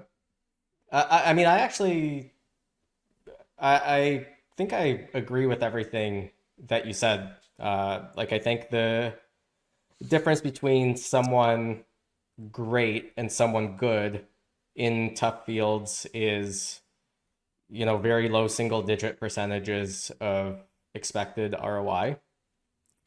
Uh, but isn't that sort of an argument to not really study? Because, like, if you just spent the last 3 years just studying zero, you'd kind of be, you just lose a couple of percentage of ROI points. And I think that there's like issues with if that's your attitude and that's your approach, a bunch of Yeah. other things come unraveled. But just in terms of like time management, let's say, do you think that's an argument for taking the lazy route? Well, I think that would also mean that the flip side of then you need to, you know, depends what you're doing with that time you need to play. I think the other thing is now I have gotten to like I think about this when I look at some of the old hands I write about, where I go like all the more or less all the tools I use now were available in 2001, right? And yet feel I'm a much better poker player than I was in 2001, and I feel I execute better and do all that. So I think what you're seeing also is a trend amongst the best high stakes players where they it used to be that the idea was you wanted to try to like mimic the solver as much as possible. And now what you're seeing are people sort of like um consciously kind of figuring out what the best way to exploit players are. And there were some obvious ones, when you're like, hey, I'm playing against, this VIP. Um, there's just I'm playing it this VIP, and like some of it is like, hey, just bet big when you have it because they never fold. But some of it is like weird, like precise things where you're like, oh no, he would never bluff on an ace high board like this. Like he bluffs a lot, but he won't bluff on an ace high board. And I think that other thing, which was other very good poker players, you still have that game you're playing, which is you're like you play a hand who's like as we talked about that Stevie Twitter thread. If Stevie and I did like a poker, you know, quiz thing, I think I think he would be like a slight favorite boost me just because of like the variance of like in 100 questions, one of us might get the blunder, get a big blunder and whatever. But I think he'd be a slight favorite over me. But when I'm playing Stevie, I do need to operate under the assumption that he is a human. He has like some leaks. He has some biases. He has areas I can try to exploit. He has things I've noticed and whatever. And I think that's kind of what I think studying helps you a lot in like the exploitive game mode. It gets your brain going. It gets you thinking of different spots. It gets all that. I think I think your general point of being is fair that like the gains are really marginal, but I just think I think studying with for me at least studying with the solver is like a much better way to kind of get ideas and brainstorm and think of kind of exploitive stuff than doing stuff like node blocking. Because I'm not I just feel like node lock sims, especially if you node lock like on the flop or just kind of garbage because you're like, hey, like this is what this idiot's going to do on the flop. We're going to node lock him in this strategy, and then he's just going to turn it to the super sick turn and river player. Right, which Yeah. actually in the solver like adjusts or corrects the previous mistake.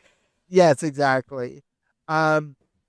So like, I think like I think that's kind of the main thing. Where it's such a good, it's such a good, you think it's such a good lab to kind of like, Nice.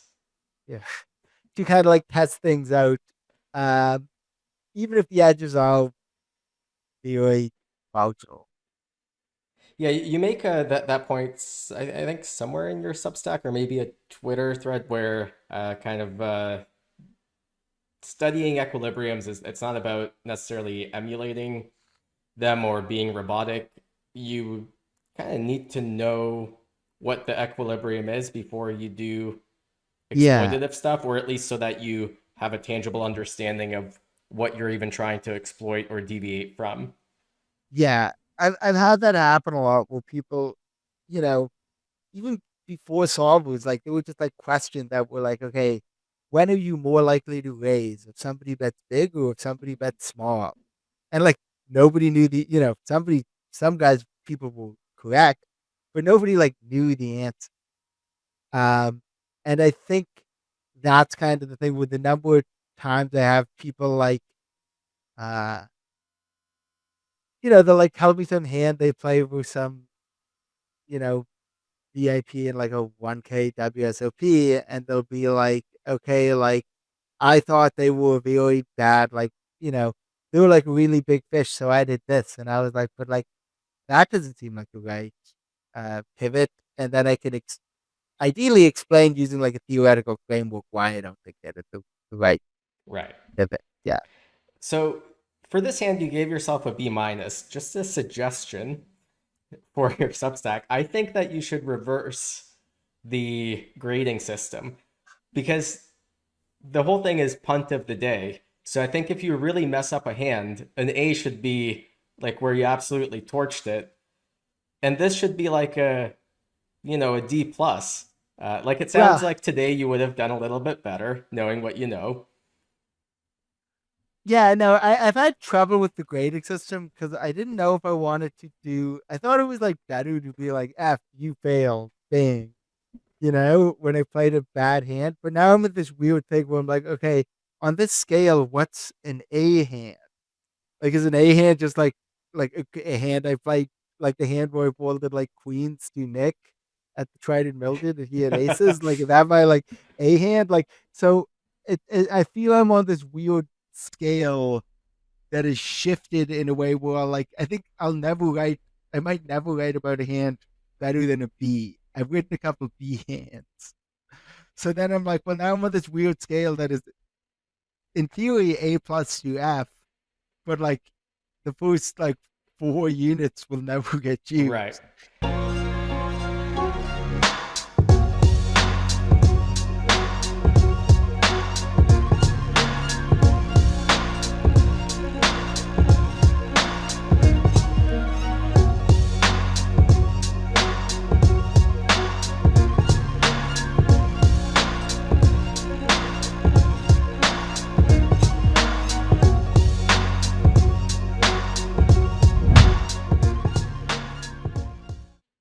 All right. I have a fun game for you, and the game is called The Better Greenwood. Now, I will actually give you a choice whether it is just you and Luke Greenwood, or if you want to have Max in the mix as well. We could go But I back. will give you scenarios and questions, and you have to rank the Greenwoods. Sure. So, do you want Max in there as well? Yeah, I think it's more fun. All right. Are you familiar with the TV show Alone? That's the one where like yeah, like they strand you on like an island and like the last person standing wins, but you can't communicate with anyone else. Yeah, they helicopter drop you with Yeah, a few survival items. It's usually somewhere pretty extreme, and it's the last person to tap out. Uh, but who survives the longest? I mean, Luke survived the longest because he had the most like nature, like outdoorsy, like camping skills. I would say, well, okay, I think there's two questions here. If the question like survives or who taps out? Who lasts the longest? Yeah, okay. Uh, So and, and I there think is a 500K prize on okay, the so show and in this scenario. okay, so I think Luke would last the longest. I think I would last longer than Max in that it would take me longer to tap out. But I think if it were to the death, like Max would survive longer than me. Does that make sense? Yeah, that Like, makes sense. yeah, okay. Okay. You have stronger willpower and stubbornness. Yes. It might Okay. just be stubbornness. Who can drink the most beers in an hour? Oh wow. Well, okay. Luke is number one again because Luke does not have children, so he gets to No, do things. He no, gets to no. do Let's things. say that there's a money prize for this. No, no, but I'm saying like Luke does not. Luke gets to drink socially, so his like tolerance is at like the highest. Okay, You fair know. enough.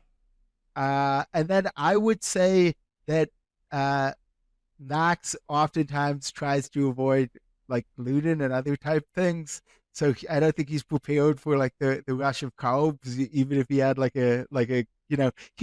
he has enough taste where he wouldn't want to drink like a gluten bug or like what have you. Uh, so I would say I'm number two and Max is number three. Who can squat the most? At one point in time, I believe it would have been me, but like I have just like stopped going to the gym. My hip mobility is disastrous. My lower back is a disaster. my body is just a mess right now. So, and Max regularly works out. So definitely Max number one. And I still like to think that I have enough like residual leg strength that I could squat more than Luke, but it might be a thing where that like I couldn't walk for like the next week. So I'll give myself number two All as right, well. but again, the stubbornness shines through. Yeah, I've Yeah. seen you in the gym a bunch on recent poker trips, and you've been home for an extended period of time, and being a dad. So The only thing I've been doing now in the sun, like literally the summer, I wake up, get him ready to take him to daycare, walk him to daycare, immediately go home and pick up the dogs and then walk the dogs. So at least I've been getting in steps, but nothing, no weight training, no resistance training, no like stretching even. all right, last one. Who is the most likely to spend at least one day in jail within the next 10 years? You don't have to give reasons. You could just give names. Uh, like I don't know. I mean, I I would say me number one. Um, yeah, I think me number one and Max up with three and Luke in the middle. If you had to spend a year in jail Yes. and Luke could pretend to be you, how much money Yeah. do you think you would need? Like jail or like Yeah, white collar jail or like no, like violent real jail. real jail. Ooh. Uh, would I need to give him the money, or is it like No, money that comes to me though? Okay, someone else gives him the money. I don't know. Like I don't know. Let's say I'd say once you start getting into the millions of US dollars, he'd need to start thinking about it. So he'd say no to one, but if you said 2 million US, I think you would need to start thinking about it. And would the same go for you for the opposite scenario? I mean, like, I think that the thing about the question that's weird is like there was this element of like, do you care that you would be spending the time in jail for like something you didn't do? That it like it would be for somebody else. And for me, like it just seems like the day-to-day life experience would be the hard part. Um, I mean, no, for me it would just be like I need to like Google like when do children start forming memories, you know? I'll tell you this. Yeah, no, I don't know. Like I think it's like one of the things will again, like once it becomes like 2 million or something, then I might need to start thinking about it because, like, like it's a lot more. Hey, I can do The punt of the hourly is day. pretty good. Yeah, can I write punt of the day from jail? Write about the sick prison poker games. Yeah, I mean that'd be a good Substack. Yeah. All right, back to real poker questions.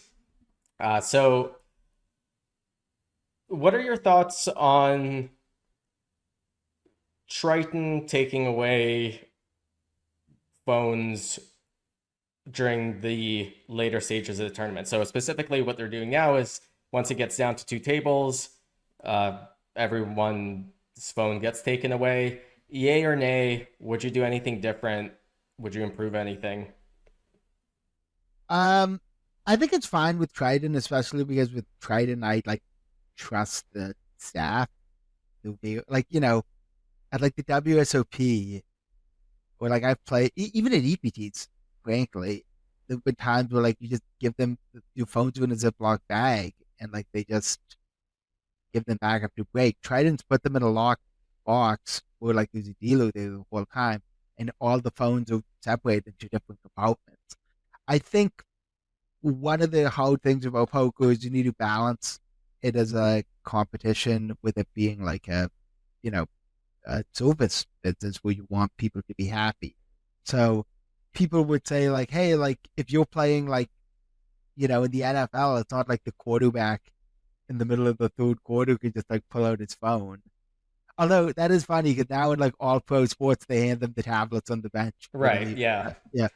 Um, but I think there is like I don't think it's a reasonable thing to tell like business people playing these things like, hey, if you want to play, poker tournaments already have a hard enough time attracting business people, and to be like, hey, you can't have your phone for 8 hours is crazy. I think the idea of saying, hey, once you get to the final, what is it, 2 or 3 tables to try? 2 tables. 2 tables. I think that's fine. Um, I think some of the kind of like shout type stuff was a little overblown. Like even as somebody who thought kind of Dom's and John Tamayo, like his defense of like what they were doing was ridiculous. It's like why would you be? They were playing heads up was like a guy who's had like like a recreational poker player. Why are you looking at heads up charts? Right. You should like especially heads up.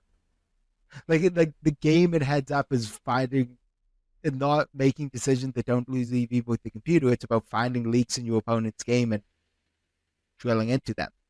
Um, but I just think I think like there was an element too where like a TV show, which is bad optics.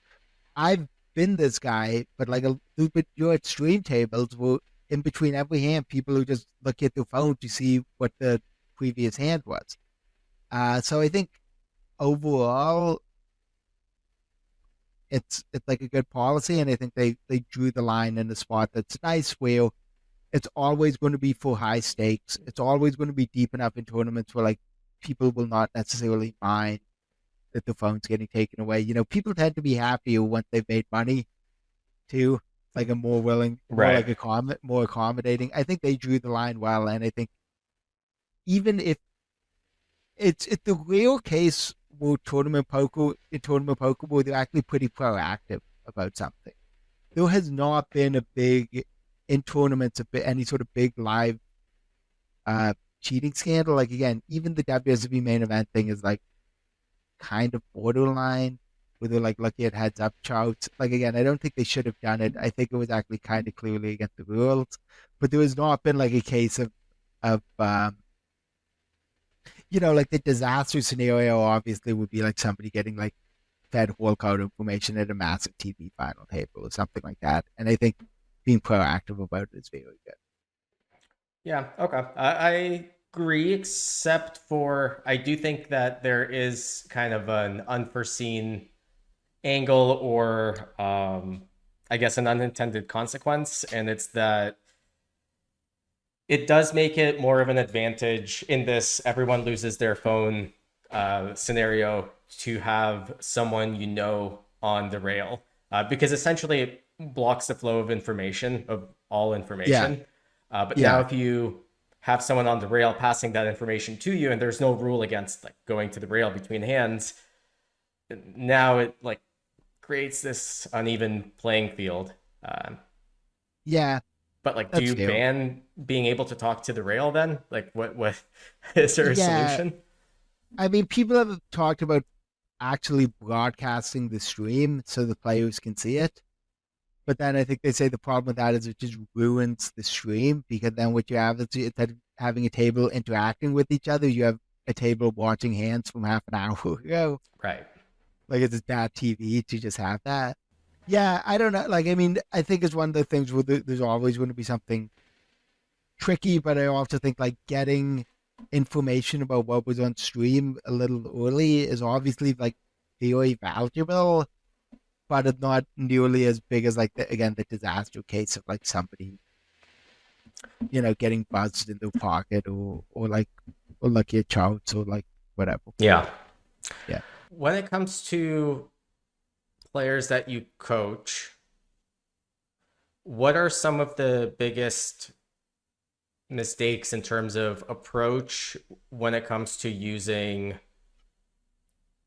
solvers, not running your own sims with PO Solver, but if you are looking through sims, be pre-flop or post-flop, what are some of the glaring mistakes that you see among not beginning players, but among the less elite players? Are you asking in terms of like they see a solve and how they like analyze the data from it? Yeah, where something where they think that they found an answer or something that you see systematically drawn as a conclusion from a solve that they've seen, where you kind of go in your personal coaching sessions, let's say, where you kind of go, no, that's not what you should be taking away from this, or that's just you're kind of barking up the wrong tree, wrong systematic approach. I think one of the issues people have is that they don't necessarily give opponents enough credit, and you can get into the things with kind of like node locking or like low frequency plays, or like the kind of like, I remember, we talked about him earlier, but like Bosnian Ali, I don't know if we In Simirovich? that yes, that you'd look at these sims and you go, okay, well, all these opens from the like these bottom of range opens are only losing like a tiny amount of money, so I can like open all these hands. But if somebody then like sees that you're just suddenly showing up with all these like garbage opens from every position, then like you counter pretty quickly. And I think they don't realize that equilibriums are often very sensitive and brittle. Like I had a student in GTO Lab, subscriber as well, who showed me a sim where limp check blind was blind. I forget the board, but it was like if the small blind bets one big blind, the big blind is supposed to raise 5% of the time. And if the small blind bets one big blind, and you node lock the big blind to raising 4% of the time, then the small blind leads 96% of the time. And it's like I think most reasonably aware poker players would go, hey, in limp check blind versus blind, this guy's betting every single time, and like come up with their own version of countering that. And I think, or like, yeah, like ones will, you have like a hand that's supposed to be 5% pre-flop and it always like blasts off. It's like, okay, well, if you have that hand 80% of the time pre-flop and you always blast off, you're not finding any new value combos. And now the river strategy is supposed to, the guys are supposed to call with everything. So I think like you need to give, even to opponents who maybe are not like, even like recreational players will be like, this guy 3-betting me every time, and like eventually fight back. Or like some of them will. Right, even if it's like an emotional response where they just kind of get Yeah, annoyed. yeah, exactly. And I think that like you need to be willing to um give people credit to, maybe they're not finding all like, oh yeah, maybe they're not finding like all the solver bluffs, but maybe every time they miss with the nut flush draw, they bluff on the river. I think you need to give like that sort of like credit of going, like sometimes what matters are your hand, and sometimes what matters are the frequencies. And I think sometimes you need to give people credit for, even if they're playing nothing like the solver strategy, to having something kind of close to the right frequencies. Right. Yeah. Yeah. Yeah. You have a lot of art in the background. Yes. What is the most expensive piece of art in your house? My wife's grandmother has collected art, and we have a couple items from her that she unfortunately passed last December. We have a couple items from her that I don't think are like worth like a ton, but maybe like 5-10K, something like that. I will not tell people where you live. And you have several of these? I think just my mom's dad was like a big art collector, and he bought an original Picasso that was like, I think like, very expensive at the time, but not like, at the time it might have been like maybe the equivalent to like 50K today. Like very expensive, but nothing like crazy. And then when he passed, they were going through the estate which was like 20 years ago now. So they sold it and they split it between my mom and her two sisters. And I think if they held on to it, it would have been like, I think like the market on Picasso's has like gone like through the roof, and it probably would have been worth like, it's something where they like maybe got, they got a lot of money for it, like, but would have been a lot more. And like part of the logic they said, which was fair, is like, well, like who is going to have it in their house? And I was just kind of like, why don't we just like pass it around?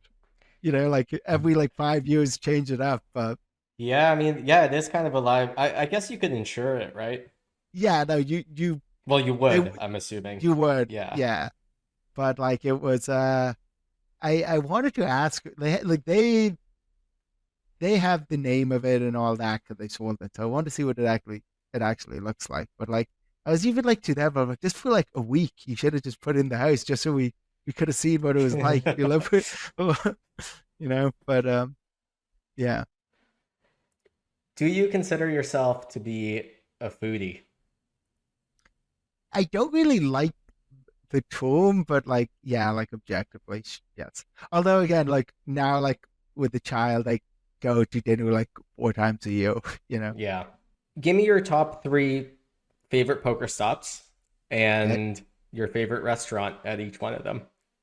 Okay, I will say it's gone, but like I don't know if it's number one, but Macau.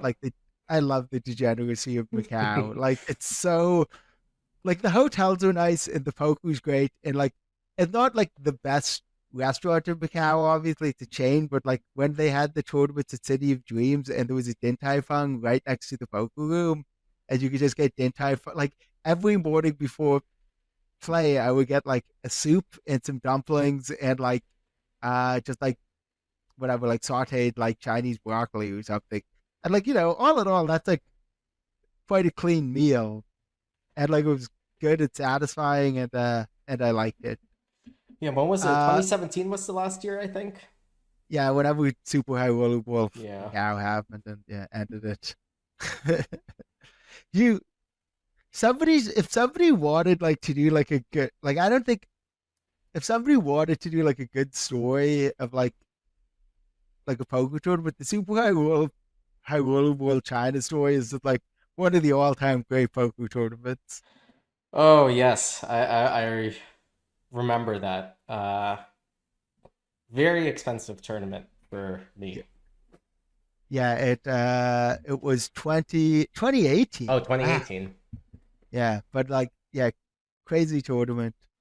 Um I like I was going to say like I don't when Triton has run stops in London, I've really liked it. The hotels are so because the hotels in London are all like so expensive and like uh they're all very nice hotels in London, but they're all I'm one of the like North American guys who like if you put me in like a Hampton Inn in like the middle of like like suburban Pennsylvania or something, and I'm like there's like there's like janky air conditioners like the ones with like the plastic Right. casing and Yeah. they're like on the ground, but they're the most like powerful thing in the world.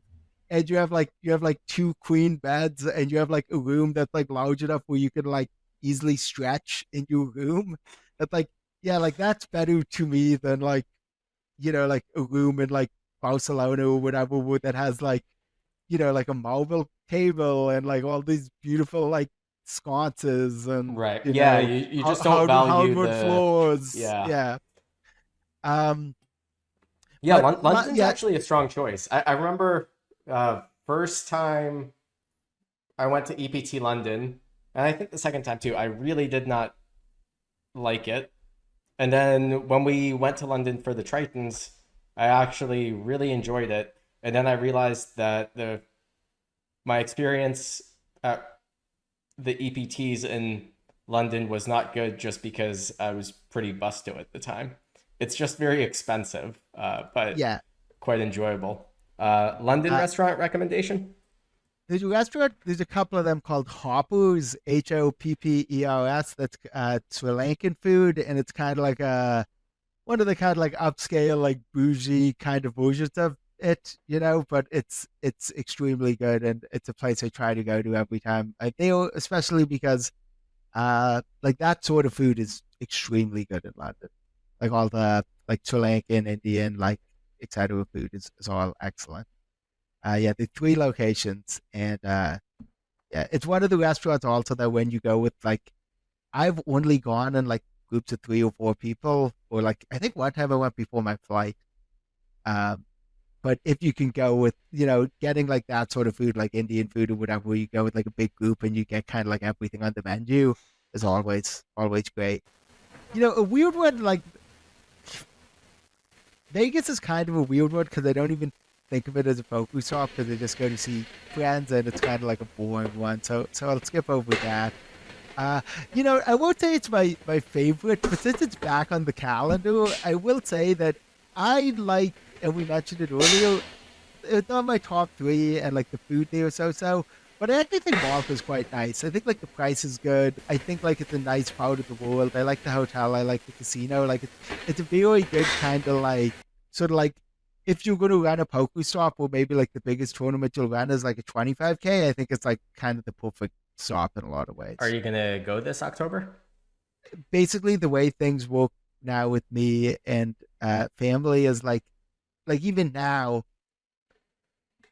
if I were to get an invitation, like I'm still like not totally out on going to Cyprus. I'm still not totally out on going to Barcelona, but like anything I need to plan like requires so many moving parts that it's just like it feels like for the rest of my life I'll just be booking flights like 2 days in advance, kind of. Yeah, tough with a kid and family. Yeah, In a hypothetical where your son and your wife go to do something together away from you for a day, yes. and you could do whatever you want, 1 day vacation, what's your day gonna look like? Sleep. Okay. No, I mean, it's funny? On Father's Day, we had like this virus that went through the house that Cooper brought home from daycare, and literally both woke up at 5 in the morning on Father's Day, like incredibly sick. And then he was also sick and crying. And then we went downstairs where we all as a family like tried to do something and ended up all sleeping on like the couch and the floor. And then my wife came up with the idea just to text a babysitter. And we texted a babysitter. She was there at noon. And then we literally just slept from noon till 7. And she looked after him all day. And I was like, all on like a pretty good day. But the reality is like actually right now, because she is working, that we're actually doing a thing where like on weekends like each of us take a day so that we can get our own like independent time. Oh, so you So do like get a weekly day vacation. yeah, but like sometimes it is yeah. It's not like I have big plans for it. Like a lot of times my day vacation is like, oh, everyone's out of the house. I can do laundry, you know? Yeah, I meant more like, you could teleport anywhere for a Yeah. day. Oh, teleport anywhere for a day. Okay, that's a whole lot. Well, then it would You're need allowed to teleport to bed. no. I mean, if I could teleport anywhere for the day, I would need to take advantage of the teleportation powers and like teleport somebody like Whoa, you really. can't game time zones. You can't just. No. I'm not gaming time zones, but I'm taking advantage of the ability to travel a long distance in a short time. You know what I Yeah. mean? Yeah. So then I would have to pick somewhere I haven't gone before that I would like to go to. Uh oh, you know what? I'll pick Fiji. Fiji seems like, fun for a day. And You go, annoying to get to. yeah, and like you get like a day where you go on like some crazy hike or something in Fiji or, whatever. Yeah, let's go Fiji. Okay, you're a big trivia. Give me some interesting trivia about Fiji, if you can think of something off the top of your head. Well, I don't know if you know this, but they bottle their water. Uh, Not that. no, I'm actually quite bad with geography, like geography trivia, which is dumb because like I'm in like an online trivia league and there's the easiest thing in the world to drill is geography. Well, Like, I guess that there's so many facets to geography. but if I wanted to like drill stuff like world capitals or like whatever, like the biggest lakes or like, like that sort of stuff, that's a lot easier to drill than like, you know, English literature or whatever. Right. Yeah. Yeah. Okay. Let's do another hint history.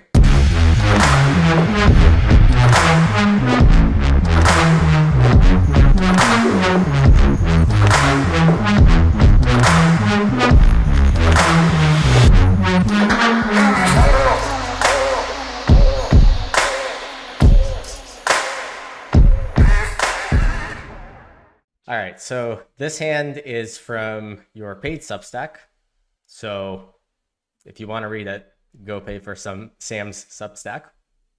I will say the way it actually works is you get the introduction and the hand history, and then the analysis is paid. So even if Oh, go you can pay, read it. You can yeah, read the hand history still. Ah, okay. It is yeah, quite extensive, the analysis. yes, But we I will mean, yeah, go through it for free on the GTO yes, Lab podcast. yes, So this was I picked this hand because first of all I remember it because I had a piece of you in this tournament, and then I saw you bluff it off, and I turned off the stream. Well, I was in for a pleasant surprise. yes. But besides that, it is a rather old hand where you're currently analyzing it from your current knowledge sort of database, and I kind of wanted to pick your brain a little bit about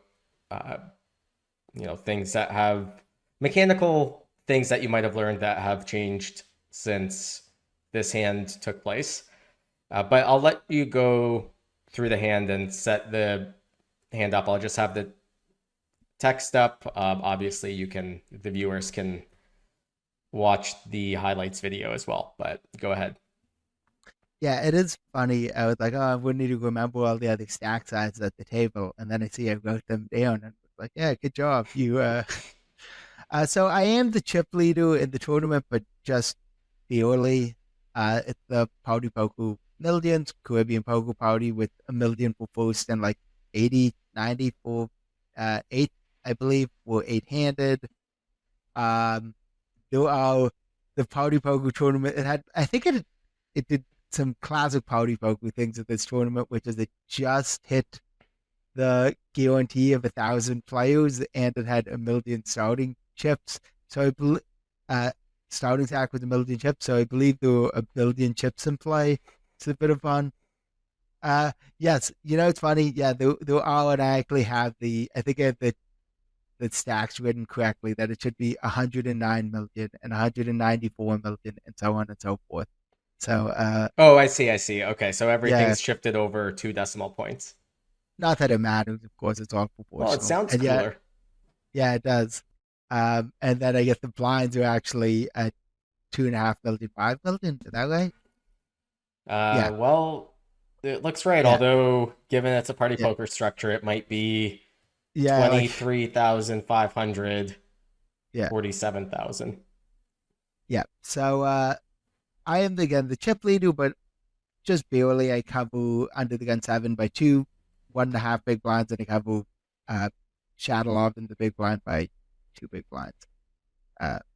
So if falls to be the cutoff and I'm min raise king 9 off, I should also note there's a 14 big blind stack and like a 213-ish big blind stacks, but nobody super short. Andre calls it the big blind. The flop is queen 5-2, rainbow check. I bet 70K, which again, like, especially at a final table where you shouldn't have as much sort of like offsuit 5x and 2x and whatnot. Pure C bet. Turn of the 8 of clubs, I have the 9 of clubs, so I do block some kind of backdoor hand, some 5-9 of clubs hands, some ace-9 of clubs or king-9 of clubs that might call the flop. Check, I barrel again. He calls, and the river's a 7, and I shove for his final 1.285, and he calls with queen, jack, a diamonds. Yeah, so again, flop, pure C bet, turn. It should be my worst offsuit king high. I could have a, if I really feel like opening up at the chip leader, I could have maybe had a king 7 or king 6. But having 2 overcoats to the 8 is nice. having a club is nice. And then on the 7 level, honestly, even in hindsight, it seems close because I should have, like, it's not like the 7 improves many of my bluffs. I occasionally PO with something, but I don't really improve all that often. It's basically, and I'm not also not 100% sure what my worst value bet would look like here. Like, I don't know if I could shove with King Queen. Obviously, I could shove Aces of Kings, and obviously, I could shove any 2 PO sets. But Ace Queen and King Queen both seem pretty close. So right away, I have a question. If you could take yourself back to Sam in 2017, I think looking at this hand through kind of the modern lens, getting to the river, like the turn barrel, it looks, kind of normal, kind of standard for the logic that you outlined. It's one of your worst hands that you get here with. You have the 9 of clubs. That's nice. You have an overcard to the queen, but it is a no equity bluff. Obviously, from almost everyone having worked with years with solvers now, this is kind of like a common mechanic. It doesn't take an infinite amount of study to be able to find this sort of turn barrel. I think that in 2017, elite players had been doing stuff like this, but generally speaking, I think the general thought against 95% of even good players would be that you kind of barrel equity, and you have quite a lot of equity driven potential bluffs here. You could have ace 3, you could have ace 4, you could obviously turn a gutter with jack 10, jack 9, 10 9. And I think you were kind of ahead of the curve at the time finding turn barrels like this. What do you think, well, kind of allowed you to be like maybe one of the first to consistently find plays like this for the turn? Again, it doesn't look like anything special now, but this is in 2017. I think the intuition of them just made sense to me. With like, hey, if you bluff flush draws, sometimes you want to bluff offsuit cards that block a flush draw, right? That seemed obvious to me, or like not obvious, but once I saw it in the solver output, then it was like something I was able to internalize. I also think the idea of like, hey, if you check back a draw and you hit it, that's also good. Like, you don't just need to bet and hit your draw. Like checking and hitting it is also very good. And then I also kind of got the, I think, idea of that's related to these, but you didn't want to get to situations where when you bailed the turn, then some rivers would come off and you would have nothing to bluff with. Right. So the idea of like, hey, you take your worst ace high, you bluff. It's funny. The very first punt of the day I wrote was about a hand where I 3-barreled incorrectly on the river, but I barreled ace 2 on like bottom was big blind 200 deep on like jack 10 4 queen. And I wrote casually in it like, oh, when you on boards like this, you usually bluff with your worst ace high hands. And a ton of people responded to me saying like, oh, I didn't know that was a thing. And like, I'm not like people who've been playing poker for a lot, and some people who are making poker content and whatever. And like a lot of solver poker is kind of about you see patterns and you need to apply some sort of human logic to it, because you can't copy what they're doing. So you need a way how it makes sense to you. And that was one that made sense to me pretty quickly, especially in grid form, because you could see it so clearly. You see the shape often where you go, okay, like the lowest one bets a bunch. The one a little above that bets a little less. The one above that bets a little less. So here was one where I could, honestly, at the time, I don't necessarily know how much I was thinking technically. I think it was more like intuitive and like I feel this is a good bluff and I know it's a good bluff. And I honestly thought like the meta at big final tables is three barrels overperform. Like if I had to, if I knew he had Queen Jack, I probably would have just, folded, like check back the flop. But I probably would have given up on the turn if I knew he had Queen Jack. But if you were to ask me, like in your shoes, like as an observer in the hand, like, okay, Sam shoved the river here, Shadowlov has Queen Jack, how often do you think he's calling? I wouldn't have like, I wouldn't necessarily, I might have bet against it even money that he calls with Queen Jack. You know, Right. like maybe not him specifically, but if you put like the whole final, the other like 8 people at the final table there, I would have bet that a lot of, that they would have folded Queen Jack. So for me, I felt like, hey, I think this is probably a pretty good bluff. I was not, and that's what I get into the blog, was not strong enough for kind of modulating my game for like ICM and didn't have those like tools in my toolkit yet. Like I understood, hey, if somebody goes all in, you need to call title. But I did not like fully was able to fully like kind of like shape out my post flop strategy like that. And I just felt like, hey, this seems like a bluff that will be a common bluff. I think historically, population wise, people overfold at big final tables, especially a final table like this. Because, you might talk about, like a big Triton final table, but it still is a tournament where like ignoring like action selling, ignoring everything else. Some of these tournaments are still only, I say only, but like only 30, 40 buy-ins for first, right? So if you're like sizing your pieces kind of relatively uniformly, it might not be that big a final table for you. But for a final table like this, where like a lot of people playing 5Ks have, you know, loosely 100% of themselves. Maybe they swap, maybe they whatever, but maybe they're on a makeup deal, but like loosely have like, they're not like selling outside action. This is like a huge, it's like a whole other dynamic. Like people that tried in final tables can kind of make crazy plays because it's not like, and not necessarily life-changing money up top. But here for a lot of people, first place is life-changing money. So I felt like it looked like a reasonable bluff, and I thought it was a good opportunity to like metagame, or not like just population-wise, to exploit like Leo before. So then you get to the river, and later in your Substack, in this post, you talk a little bit about kind of shoving versus leaving some amount back. And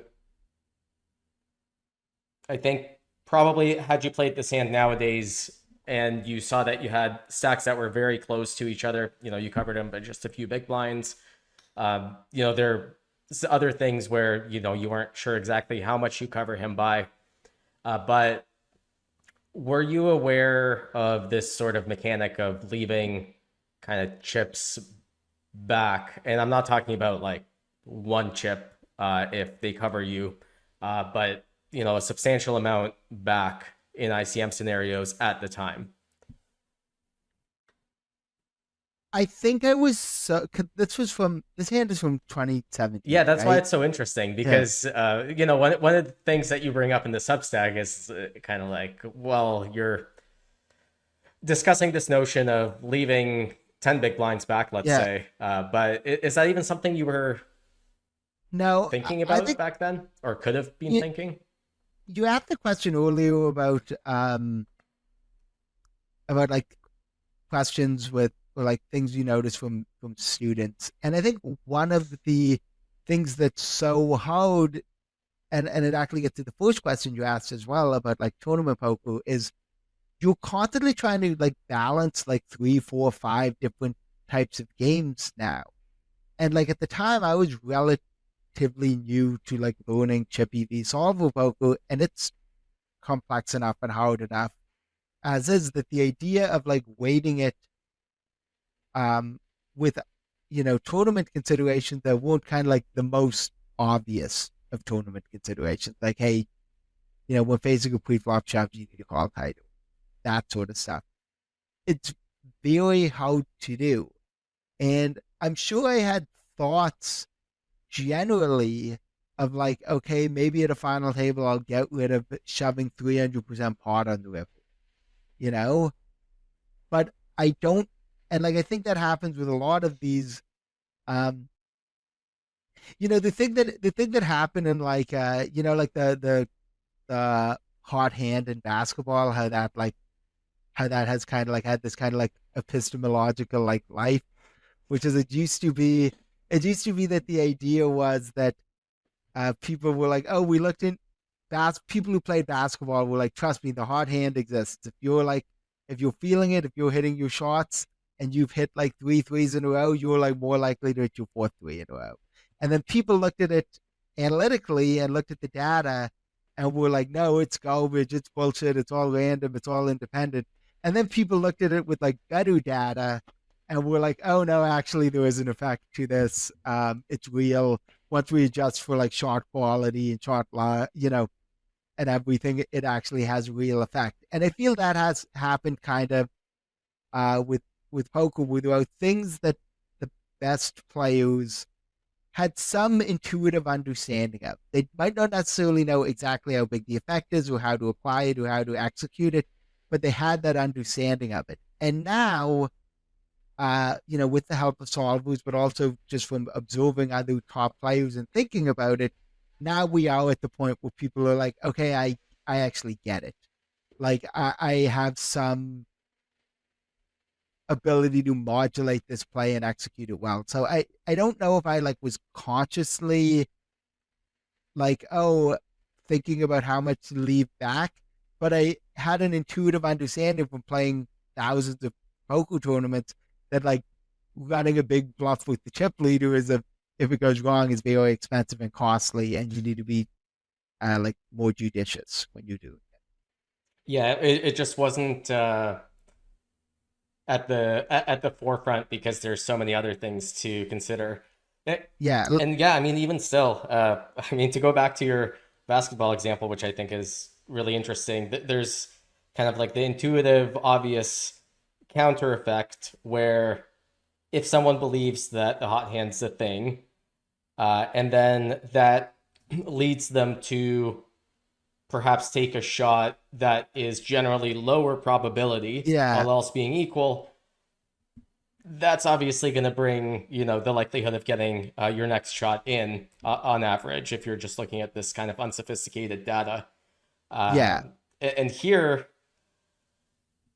it's kind of, yeah, maybe you should leave some back given that your stacks are so close. But if you had 1.8 million, then that probably ceases to be the case. yeah. Although Like I maybe mean, not. Maybe you just want to get called a little bit more often anyway. even here is kind of like this. Like if you want to use kind of like a very kind of like basic sort of like guerrilla heuristic here, the idea that okay, well, like the low jack and the high jack each have 14 bigs.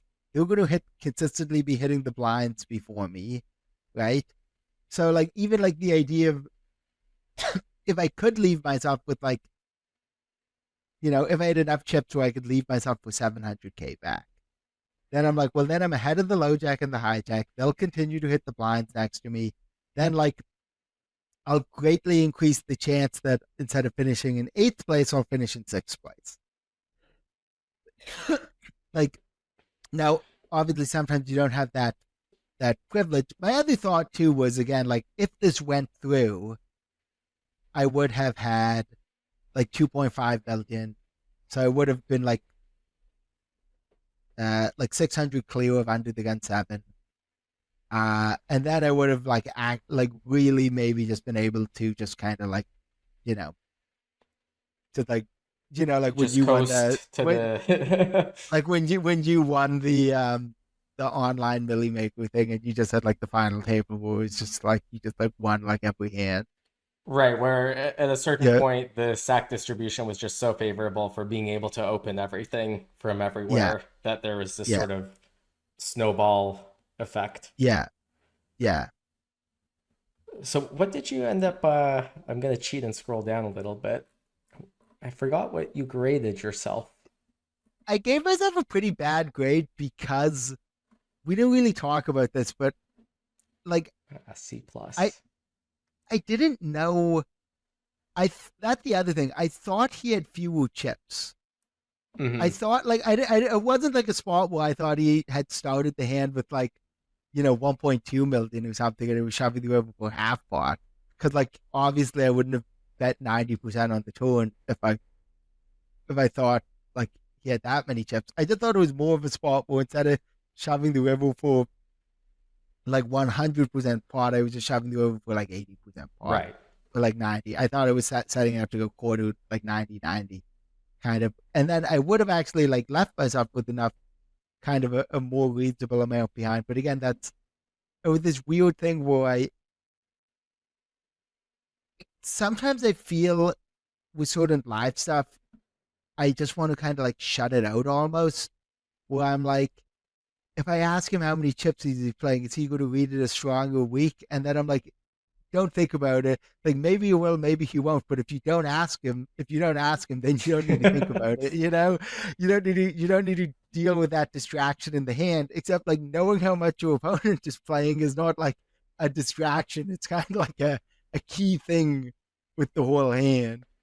Um, but yeah, I just thought that's like the reason why I was pretty harsh on myself in that regard. How often do you find yourself in those sorts of kind of runaway circular thoughts in your mind during a poker hand?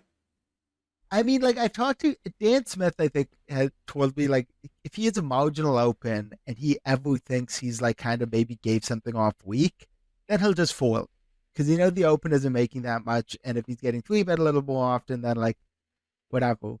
Um, and it's like it's I don't know, like it happens kind of a lot. Like there are spots where like it's it's weird. Those spots where like I have the nuts and I'm like sitting there on the river and they're like, obviously this guy knows I like doesn't believe I'll ever bluff here. And I'm like, why would they believe? Like I don't have a reputation, I don't think, as being a guy who doesn't bluff, but you get like thinking and it's like, or you're like, oh man, this has gotta work. Like of course this guy will like um think about, I don't know. It happens kind of more often than I'd like. Yeah. Well, Do you do any sorts of,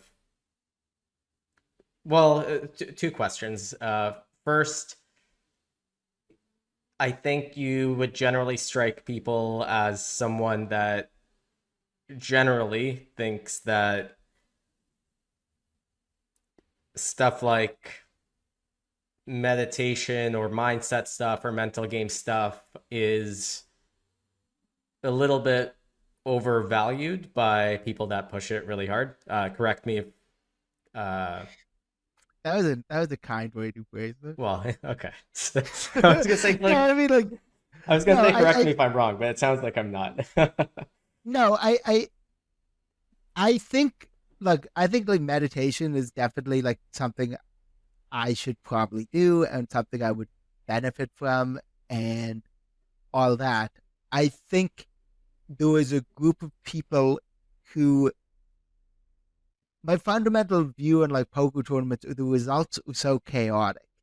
And there's some people whose attitude is like, hey, like if I meditate, if my mindset's right, if I'm with that, I can somehow make them somehow inherently less chaotic. And to me, that's silly because the chaos is the fact that you're like to some degree spinning a wheel to determine who gets a bunch of money. Um, but I think it's very important for you as an individual to have practices that keep you disciplined, that keep you focused, that allow you to execute. And I think those are two different things. I think there's some people who kind of view the mindset meditation thing as almost like a talisman. It's like the thing they do, and they're like, oh, now I'll be like now I'll be like able to like handle like the whims of the variance and luck. But like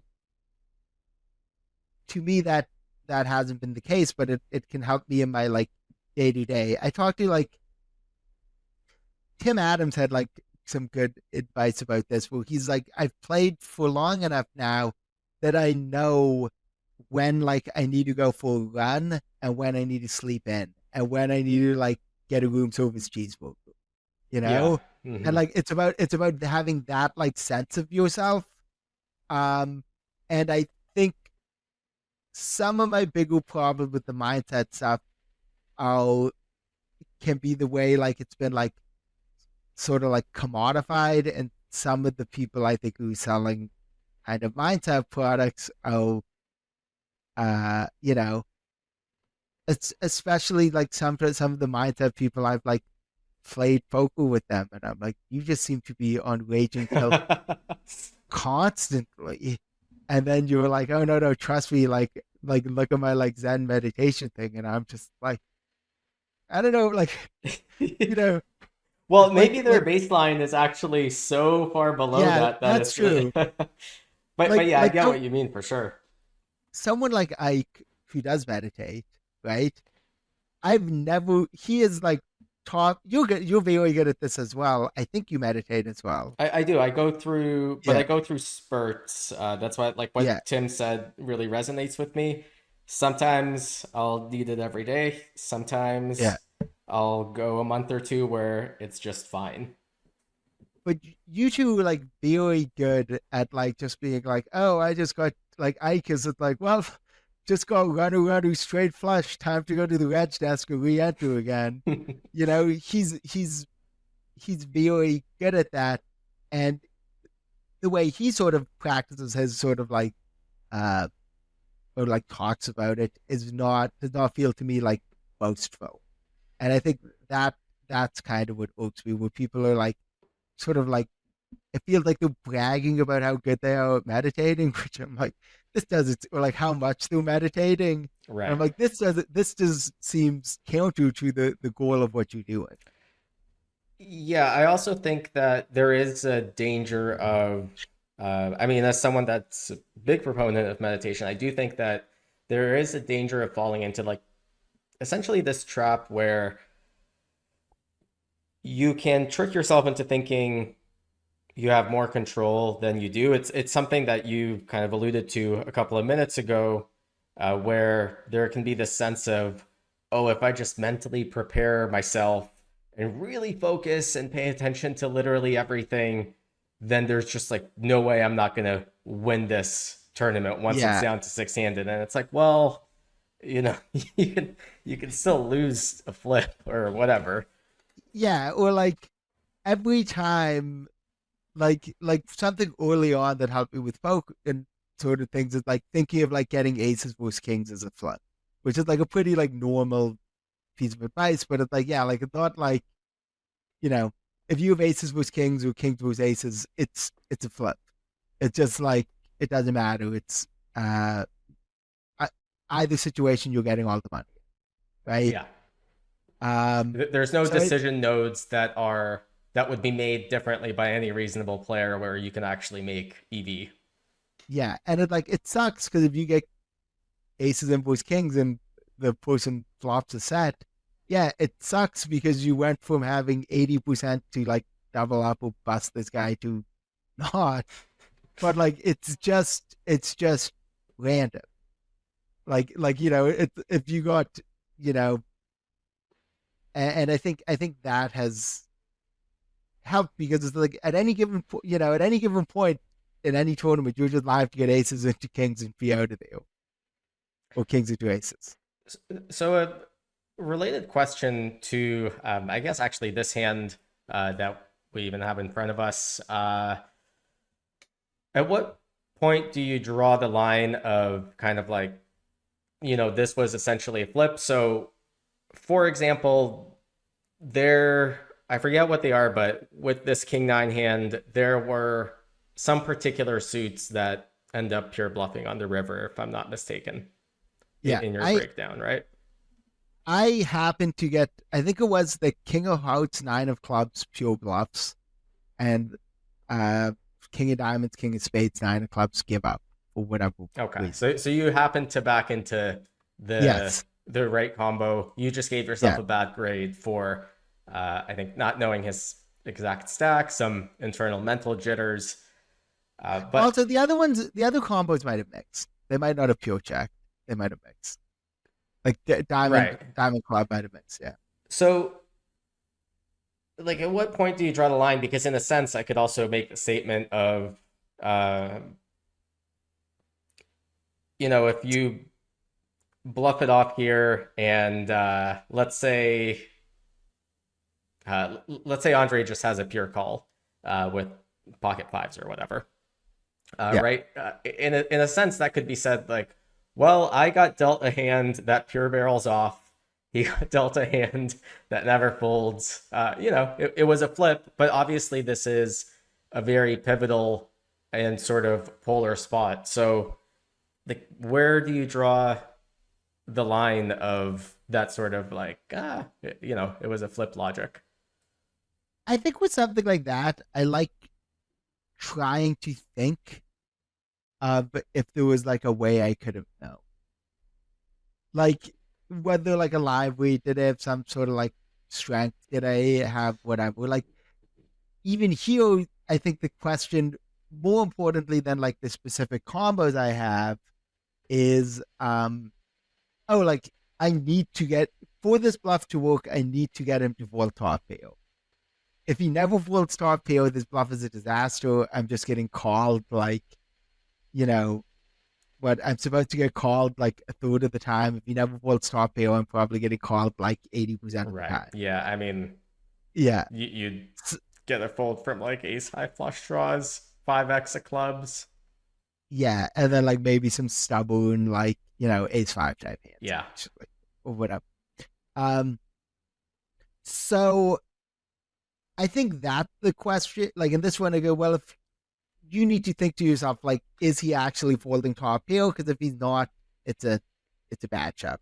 Now, like, there are some confounding factors here, like the fact that he had Queen Jack, which is like a good enough top pair that maybe he thought he could be chopping, like me shoving King Queen here isn't that crazy. So if he would decide I'm going to just call one pip, if he can shove King Queen, I need to call one pip worse. That isn't like the worst heuristic in the world, right? Right. Yeah. If I ran into a set of fives, then I think it becomes more of a question of like, okay, is there a way I could have figured it out? Because like, there are all hands I've played where I'm like, yeah, like again, this doesn't matter because this is not going to drop tomorrow or whatever. But for Punt of the Day 100, I write about a hand I played was Phil Ivey in short deck where he had quad aces and I had a king high flush, which was the second nuts. Yes, I remember and like, this. If you look at my like body language in the hand, like I was just kind of like when he showed me four aces, I was just kind of like, yeah, that makes sense. That's kind of what I thought you had, right? Yeah. And like there is a part of me that like should with that one, I'm like, well, could I have folded? And like I go through the case, and I think like ultimately it's like if he ever shoves like one of like the worst flush combos, it's just a disaster, right? Even if he's never really bluffing. And so I think sometimes that's what you're going through your head, like, could I have figured it out? And then there's other times where you're just like, well, like, am I ever getting to fold anything? And I think the question becomes like, should you have known? Like I had a hand versus Vladimir Korzinin. The first hand I ever played was him in a Barcelona 25K. Well, he 3x at the button. I defend the big blind with like 6-4 suited. He might have even like 4x or 5x the button. And this isn't anywhere that I could pull it up, right? Now it will be poker. Like I think there's a poker. Yeah. So yeah, we'll let you. Yeah. Anyways, it's 10, 10, 6, 10, filling a flush draw, brick. And I check call down. I don't know this guy. I've never played a poker hand with him before. And he had the nut flush on 10, 10, 6, 10, right. brick. Right? So that's one where I'm like, oh, like if I had folded there and he showed me the nut flush, I would be like, well, like, could I have no? Like, what could I have done in my head from looking at this man, from seeing how he plays, from whatever, from being like, okay, he might do something crazy, like value bet a hand that should no way be a value bet, right? So I think like that's kind of the post hoc game where fundamentally every poker hand you're playing is like an exploitive poker hand, and you're using the solver tools to give you like a baseline when you have no like reason to deviate or no reason to exploit. And then in the after the fact analysis, I feel a lot of what you're doing is saying like, okay, like were there clues there? Should I have exploited them? What could I have found out? Like what would the information here that I might have missed?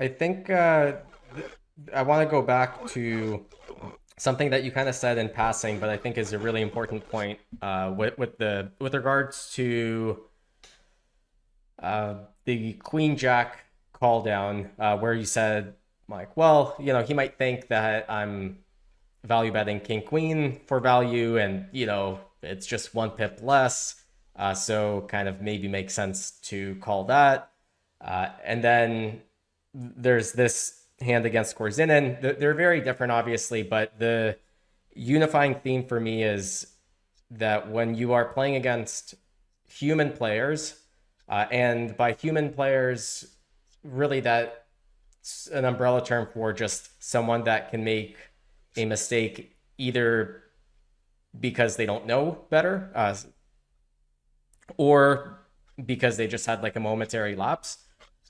I do find that it is generally better to, in these sorts of spots where you're trying to hit like a defending frequency or play like a vaguely theoretical defend frequency, it's kind of better to call top of range rather than look at kind of small blocker effects, where, you know, like clearly like the jack's not a good card to have. Like a lot of your bluffs will contain, or some of your bluffs will contain a jack, and if Queen Jack beats no bluffs, then something like Queen 6 would probably be better. Yeah.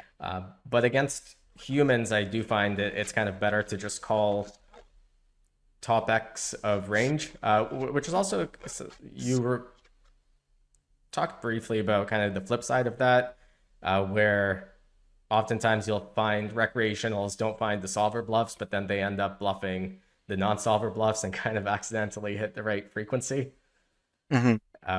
which is actually further reinforces this blockers for bluff catching don't matter that much. And if you're just kind of guessing and trying to hit a frequency, calling top of range is kind of like a good sort of heuristic against humans. I think it's a sharp thing that you kind of glossed over from the big blinds side of strategy here, but I think should not be overlooked. Yeah, especially like the one of the like sort of like fun classic like solver plays, or these kind of like demi like moji type plays with like, oh, I'll like bet this hand and I'll get, you know, I'll like value bet this hand and I'll get him to fold worse and I'll get him to like call bet, like call bet, you know, whatever, and then with the actual player they're just like, I have a set, I call, and you're just like, oh, oops.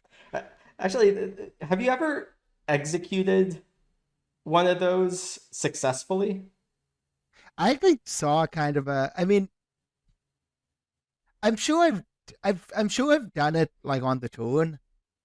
Right. I'm sure I've done well, the turn's like kind of easier. Yeah.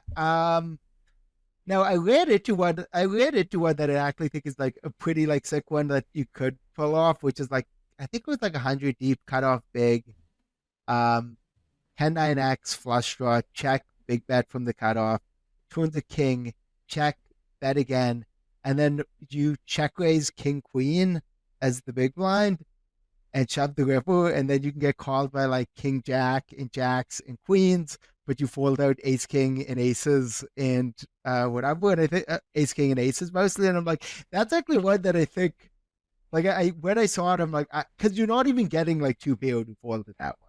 Right, it's just So an intuitive bad bluff catcher 1 pair of hands, right? it's you're just getting like called by King Jack and getting Ace King and Aces to fold, and I'm like, yeah, and like if you check call down, if you check call, you just check calling down anyways. So that was a pretty, that was what I found that I mean, again, I didn't actually do, So, but yeah, you'll be itching too. yeah, Yeah, I've had a river demi executed against me successfully by Mr. Dan Smith, who's actually kind of on a river tear against me. I think I'm something like 0 for 8 making good decisions against him recently. yeah. But I haven't, as fun as it is to see those demi bluffs in solvers, I don't think I've successfully executed one myself, And except an those, accidental one against Tim once. yes, those plays, oh, I actually remember a hand you had was Adamo for in a 25K on GG where he check raised top two on like King 4-3, and then the turn was no, it would have been King 3-2. Yeah, and the turn was like a brick, and remember the Ace of Hearts that filled the flush draw, and he shoved King 3, which was flop top two. And Hmm. I looked it up, and I'm like, oh man, this shove is actually not losing that much. And then I looked at it like, oh, because he's getting Dan to fold like 4-5, like he's getting Dan to fold the wheel, and I'm like, yeah, good luck with that. Was with Mike's image was Dan getting him to fold the wheel. Yeah, Yeah, man, I haven't seen him in a while on tour. He's yeah. I think He I have was in PTSD from playing with him. he was in I mean Bahamas, I guess, was a year ago now. He was in Jeju, but then he like dipped in and out of Jeju. Yeah, I think he's just at the point where if he's the way he plays, he like one thing I if we also want to talk about the value of study, I think one of the things about having strong fundamentals in study is your like C game becomes very strong. You know, like hmm I can be wake up at the wrong side of the bed, I can not be feeling it, and you can just be like, I'm like, oh, of course you 3B or ace three here, like you know, it's just like in my bones. And I think Mike is somebody who, when he plays, is so locked in, like it looks exhausting for him.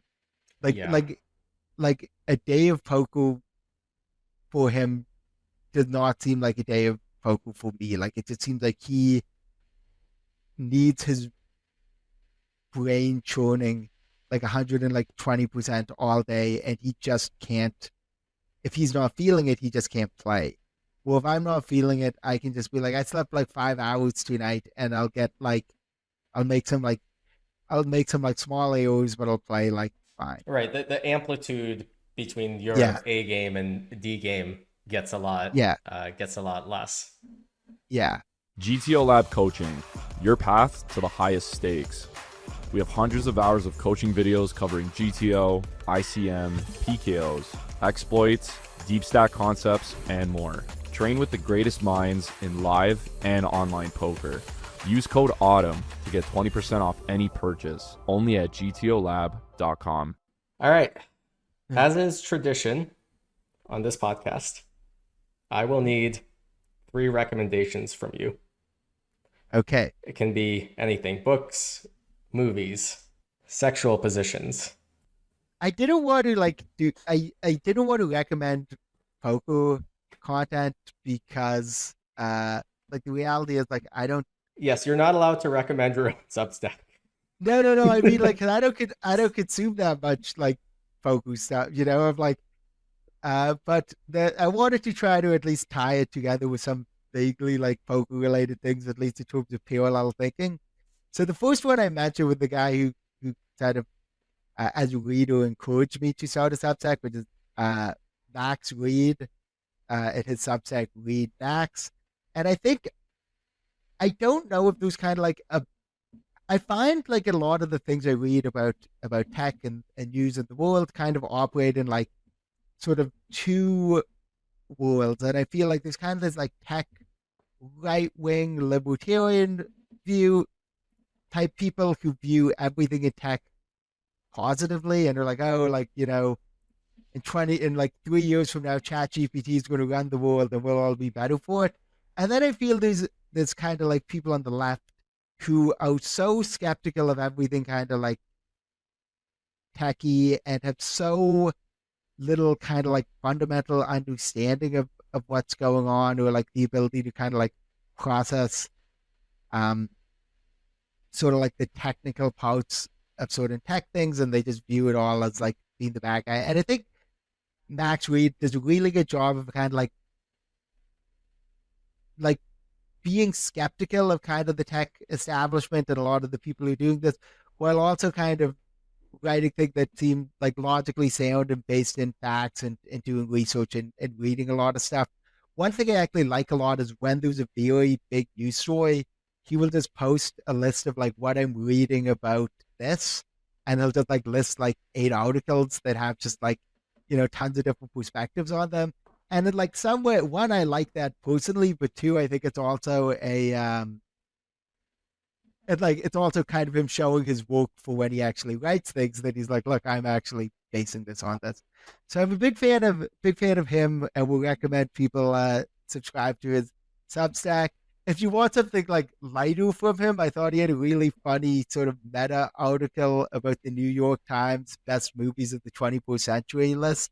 So for those who don't know, the New York Times published 100 best movies of the 21st century list, and Max Reed wrote like a big article about sort of how like when you're picking a list, what you should try to do, because if you just pick like, like The Social Network and like Parasite or whatever, then your list is boring and nobody's interested in it. But if you pick like just your weird like oddball movies, then people will not want to. And he like, it's kind of like this jokey article about how you like pick a list that makes you sort of like interesting, which I thought was pretty funny. Oh And wow, it's like, Parasite is number one? yeah, I mean, as somebody who's like into movies, it's not surprising because it checks a lot of like box. When you had one of the things he actually writes about in the blog post is that any individual's list will be odd, right? It Hmm. will reflect their own like idiosyncratic tastes. But any like collective list will kind of end up smoothing stuff out. Where like every time they do the 100 best movies of all time. It's all with like Citizen Kane, Vertigo, The Godfather, etc. But every like individualist saw it. So I thought it was yeah. So, and then I guess pivoting it to that, we could do my second recommendation, which is in my Substack, in my weekend review post, which is free. I tend to like summarize what I wrote, and sometimes use it as a dumping ground some poker takes, but I also use it to link when I'm on podcasts and stuff like that. And then when I'm not on podcasts, or sometimes when I am, I tend to just kind of recommend like TV shows or movies or music that I'm listening to. So when this was making the rounds, I wrote my uh, 10 best movies of the decade thus far. And a movie that I tend to not rewatch that many movies just because there's so many things I haven't seen that I want to see. But a movie I've like kept going back to and watch is Everybody Wants Some from 2016, which is a Richard Linklater movie that when it was released was kind of described as the thing they kept using in the marketing was the spiritual sequel to Dazed and Confused. Um, and it's about a college baseball team. And uh, I just think I don't know if I've seen a movie that does such a like good job of sort of like capturing sort of like the competitive like male camaraderie, especially for like people at that age, where they're all like competing with each other, but they're also all on the same team, and they're all constantly trying to like show off. And I think it also, you know, it being like about a bunch of kids in college, obviously they're all like drinking and trying to have sex and like da da da da. But I think it also does a very good job of capturing how vain and like insecure and like those guys are as well. I just think it does a very good job of like sort of both kind of like celebrating like that sort of like meathead, like 20, 22 year old kind of like jockey, uh, you know, Like that whole phase. bullshitting that whole Yeah. phase. like it both celebrates it and kind of like mocks it in a way that I just find to be very funny Yeah, and that good. is not something that has been on my radar, and I noted that movie for myself actually. Yes. That is And a great one. then the final one is there's a podcast I really like currently on hiatus called The Recipe with Kenji and Deb, and it's Kenji Lopez Alt, who's kind of like the original like kind of like food science blogger guy. I think he was the first guy to come up invented like the reverse seal for the steak recipe, or the first guy to popularize it. Like he has all these kind of like viral popular recipes. And as a vocal player, like he's definitely in this again kind of big male fan base because he's so like quantitative and so like precise and always trying to come up with new techniques. And his co-host is Deb Perelman or Perelman, I'm not sure how you pronounce it. And she is also a food blogger who is Smitten Kitchen. And the concept of each episode that they take a dish like whatever Caesar salad or something, and they write like a recipe. They each talk about their own recipe for it, and what they each cook each other's recipe and then like compare notes. And what I like about it, and kind of with the poker context I come into it, is cooking is also kind of like poker in a way where there's the art element to it and with the science element to it. And I feel like the better you get at cooking, like Donnie Stone, who used to play poker, but after Black Friday, he went to cooking school. That was like how he got his visa. Um, Oh, I didn't know yeah, that was how, I mean, that I was did like know him back then, but that, yeah, I didn't know that's how he, that was like part of that. Yeah, and he said like like he started like now when he cooks, he's good enough and has enough technique or whatever. Well, he just kind of like takes ingredients and kind of like freestyles. I'm not at that point yet. I still follow uh, recipes, but what I like is this idea that, like in poker, like do this technical thing that's very important and very like useful. Um, and you need to like follow it and you need to know all the rules. But then there is also this art of this freestyling and this like improvising on the fly where it's like, oh, I don't have this ingredient. Oh, I forgot to pull like this out of the oven in time and now it's a little like burnt. How can I salvage it? That sort of stuff.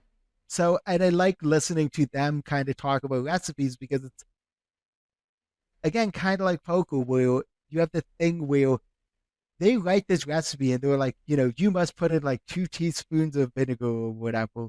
And then you hear them on the podcast and they're like, yeah, like sometimes I measure it, sometimes I don't. Like, like they're like, it's so funny because when you read a recipe, they're so precious of it. The way it is written is it's direct and it's so specific. And then when you actually hear them talk about it, they're just like, yeah, sure, whatever. It doesn't matter. Like you could do this, you could do this other one. Like sometimes we were out of this, so we replaced it with this. yeah, it's like the equivalent of internalizing or humanizing Yeah, solver mechanics. yeah, exactly. And that's why I really enjoy it as like just hearing them like talk about these things. So like, they've also like, any recipe they publish, they like test like a million times. They like they come up with the recipe and they do cook it at home like all these times. They test it and make sure it all works. And they do all that. So there is this like element of like science or research or whatever. But then when you hear them talk about it, they're so like casual about it, and it does kind of remind me of like that. Yeah, in poker, you want to have this fundamental knowledge, but you need to be flexible. Awesome. I'll give that a listen as well. Uh-huh. Excellent recommendation. Thank you very much, Mr. Sam Greenwood.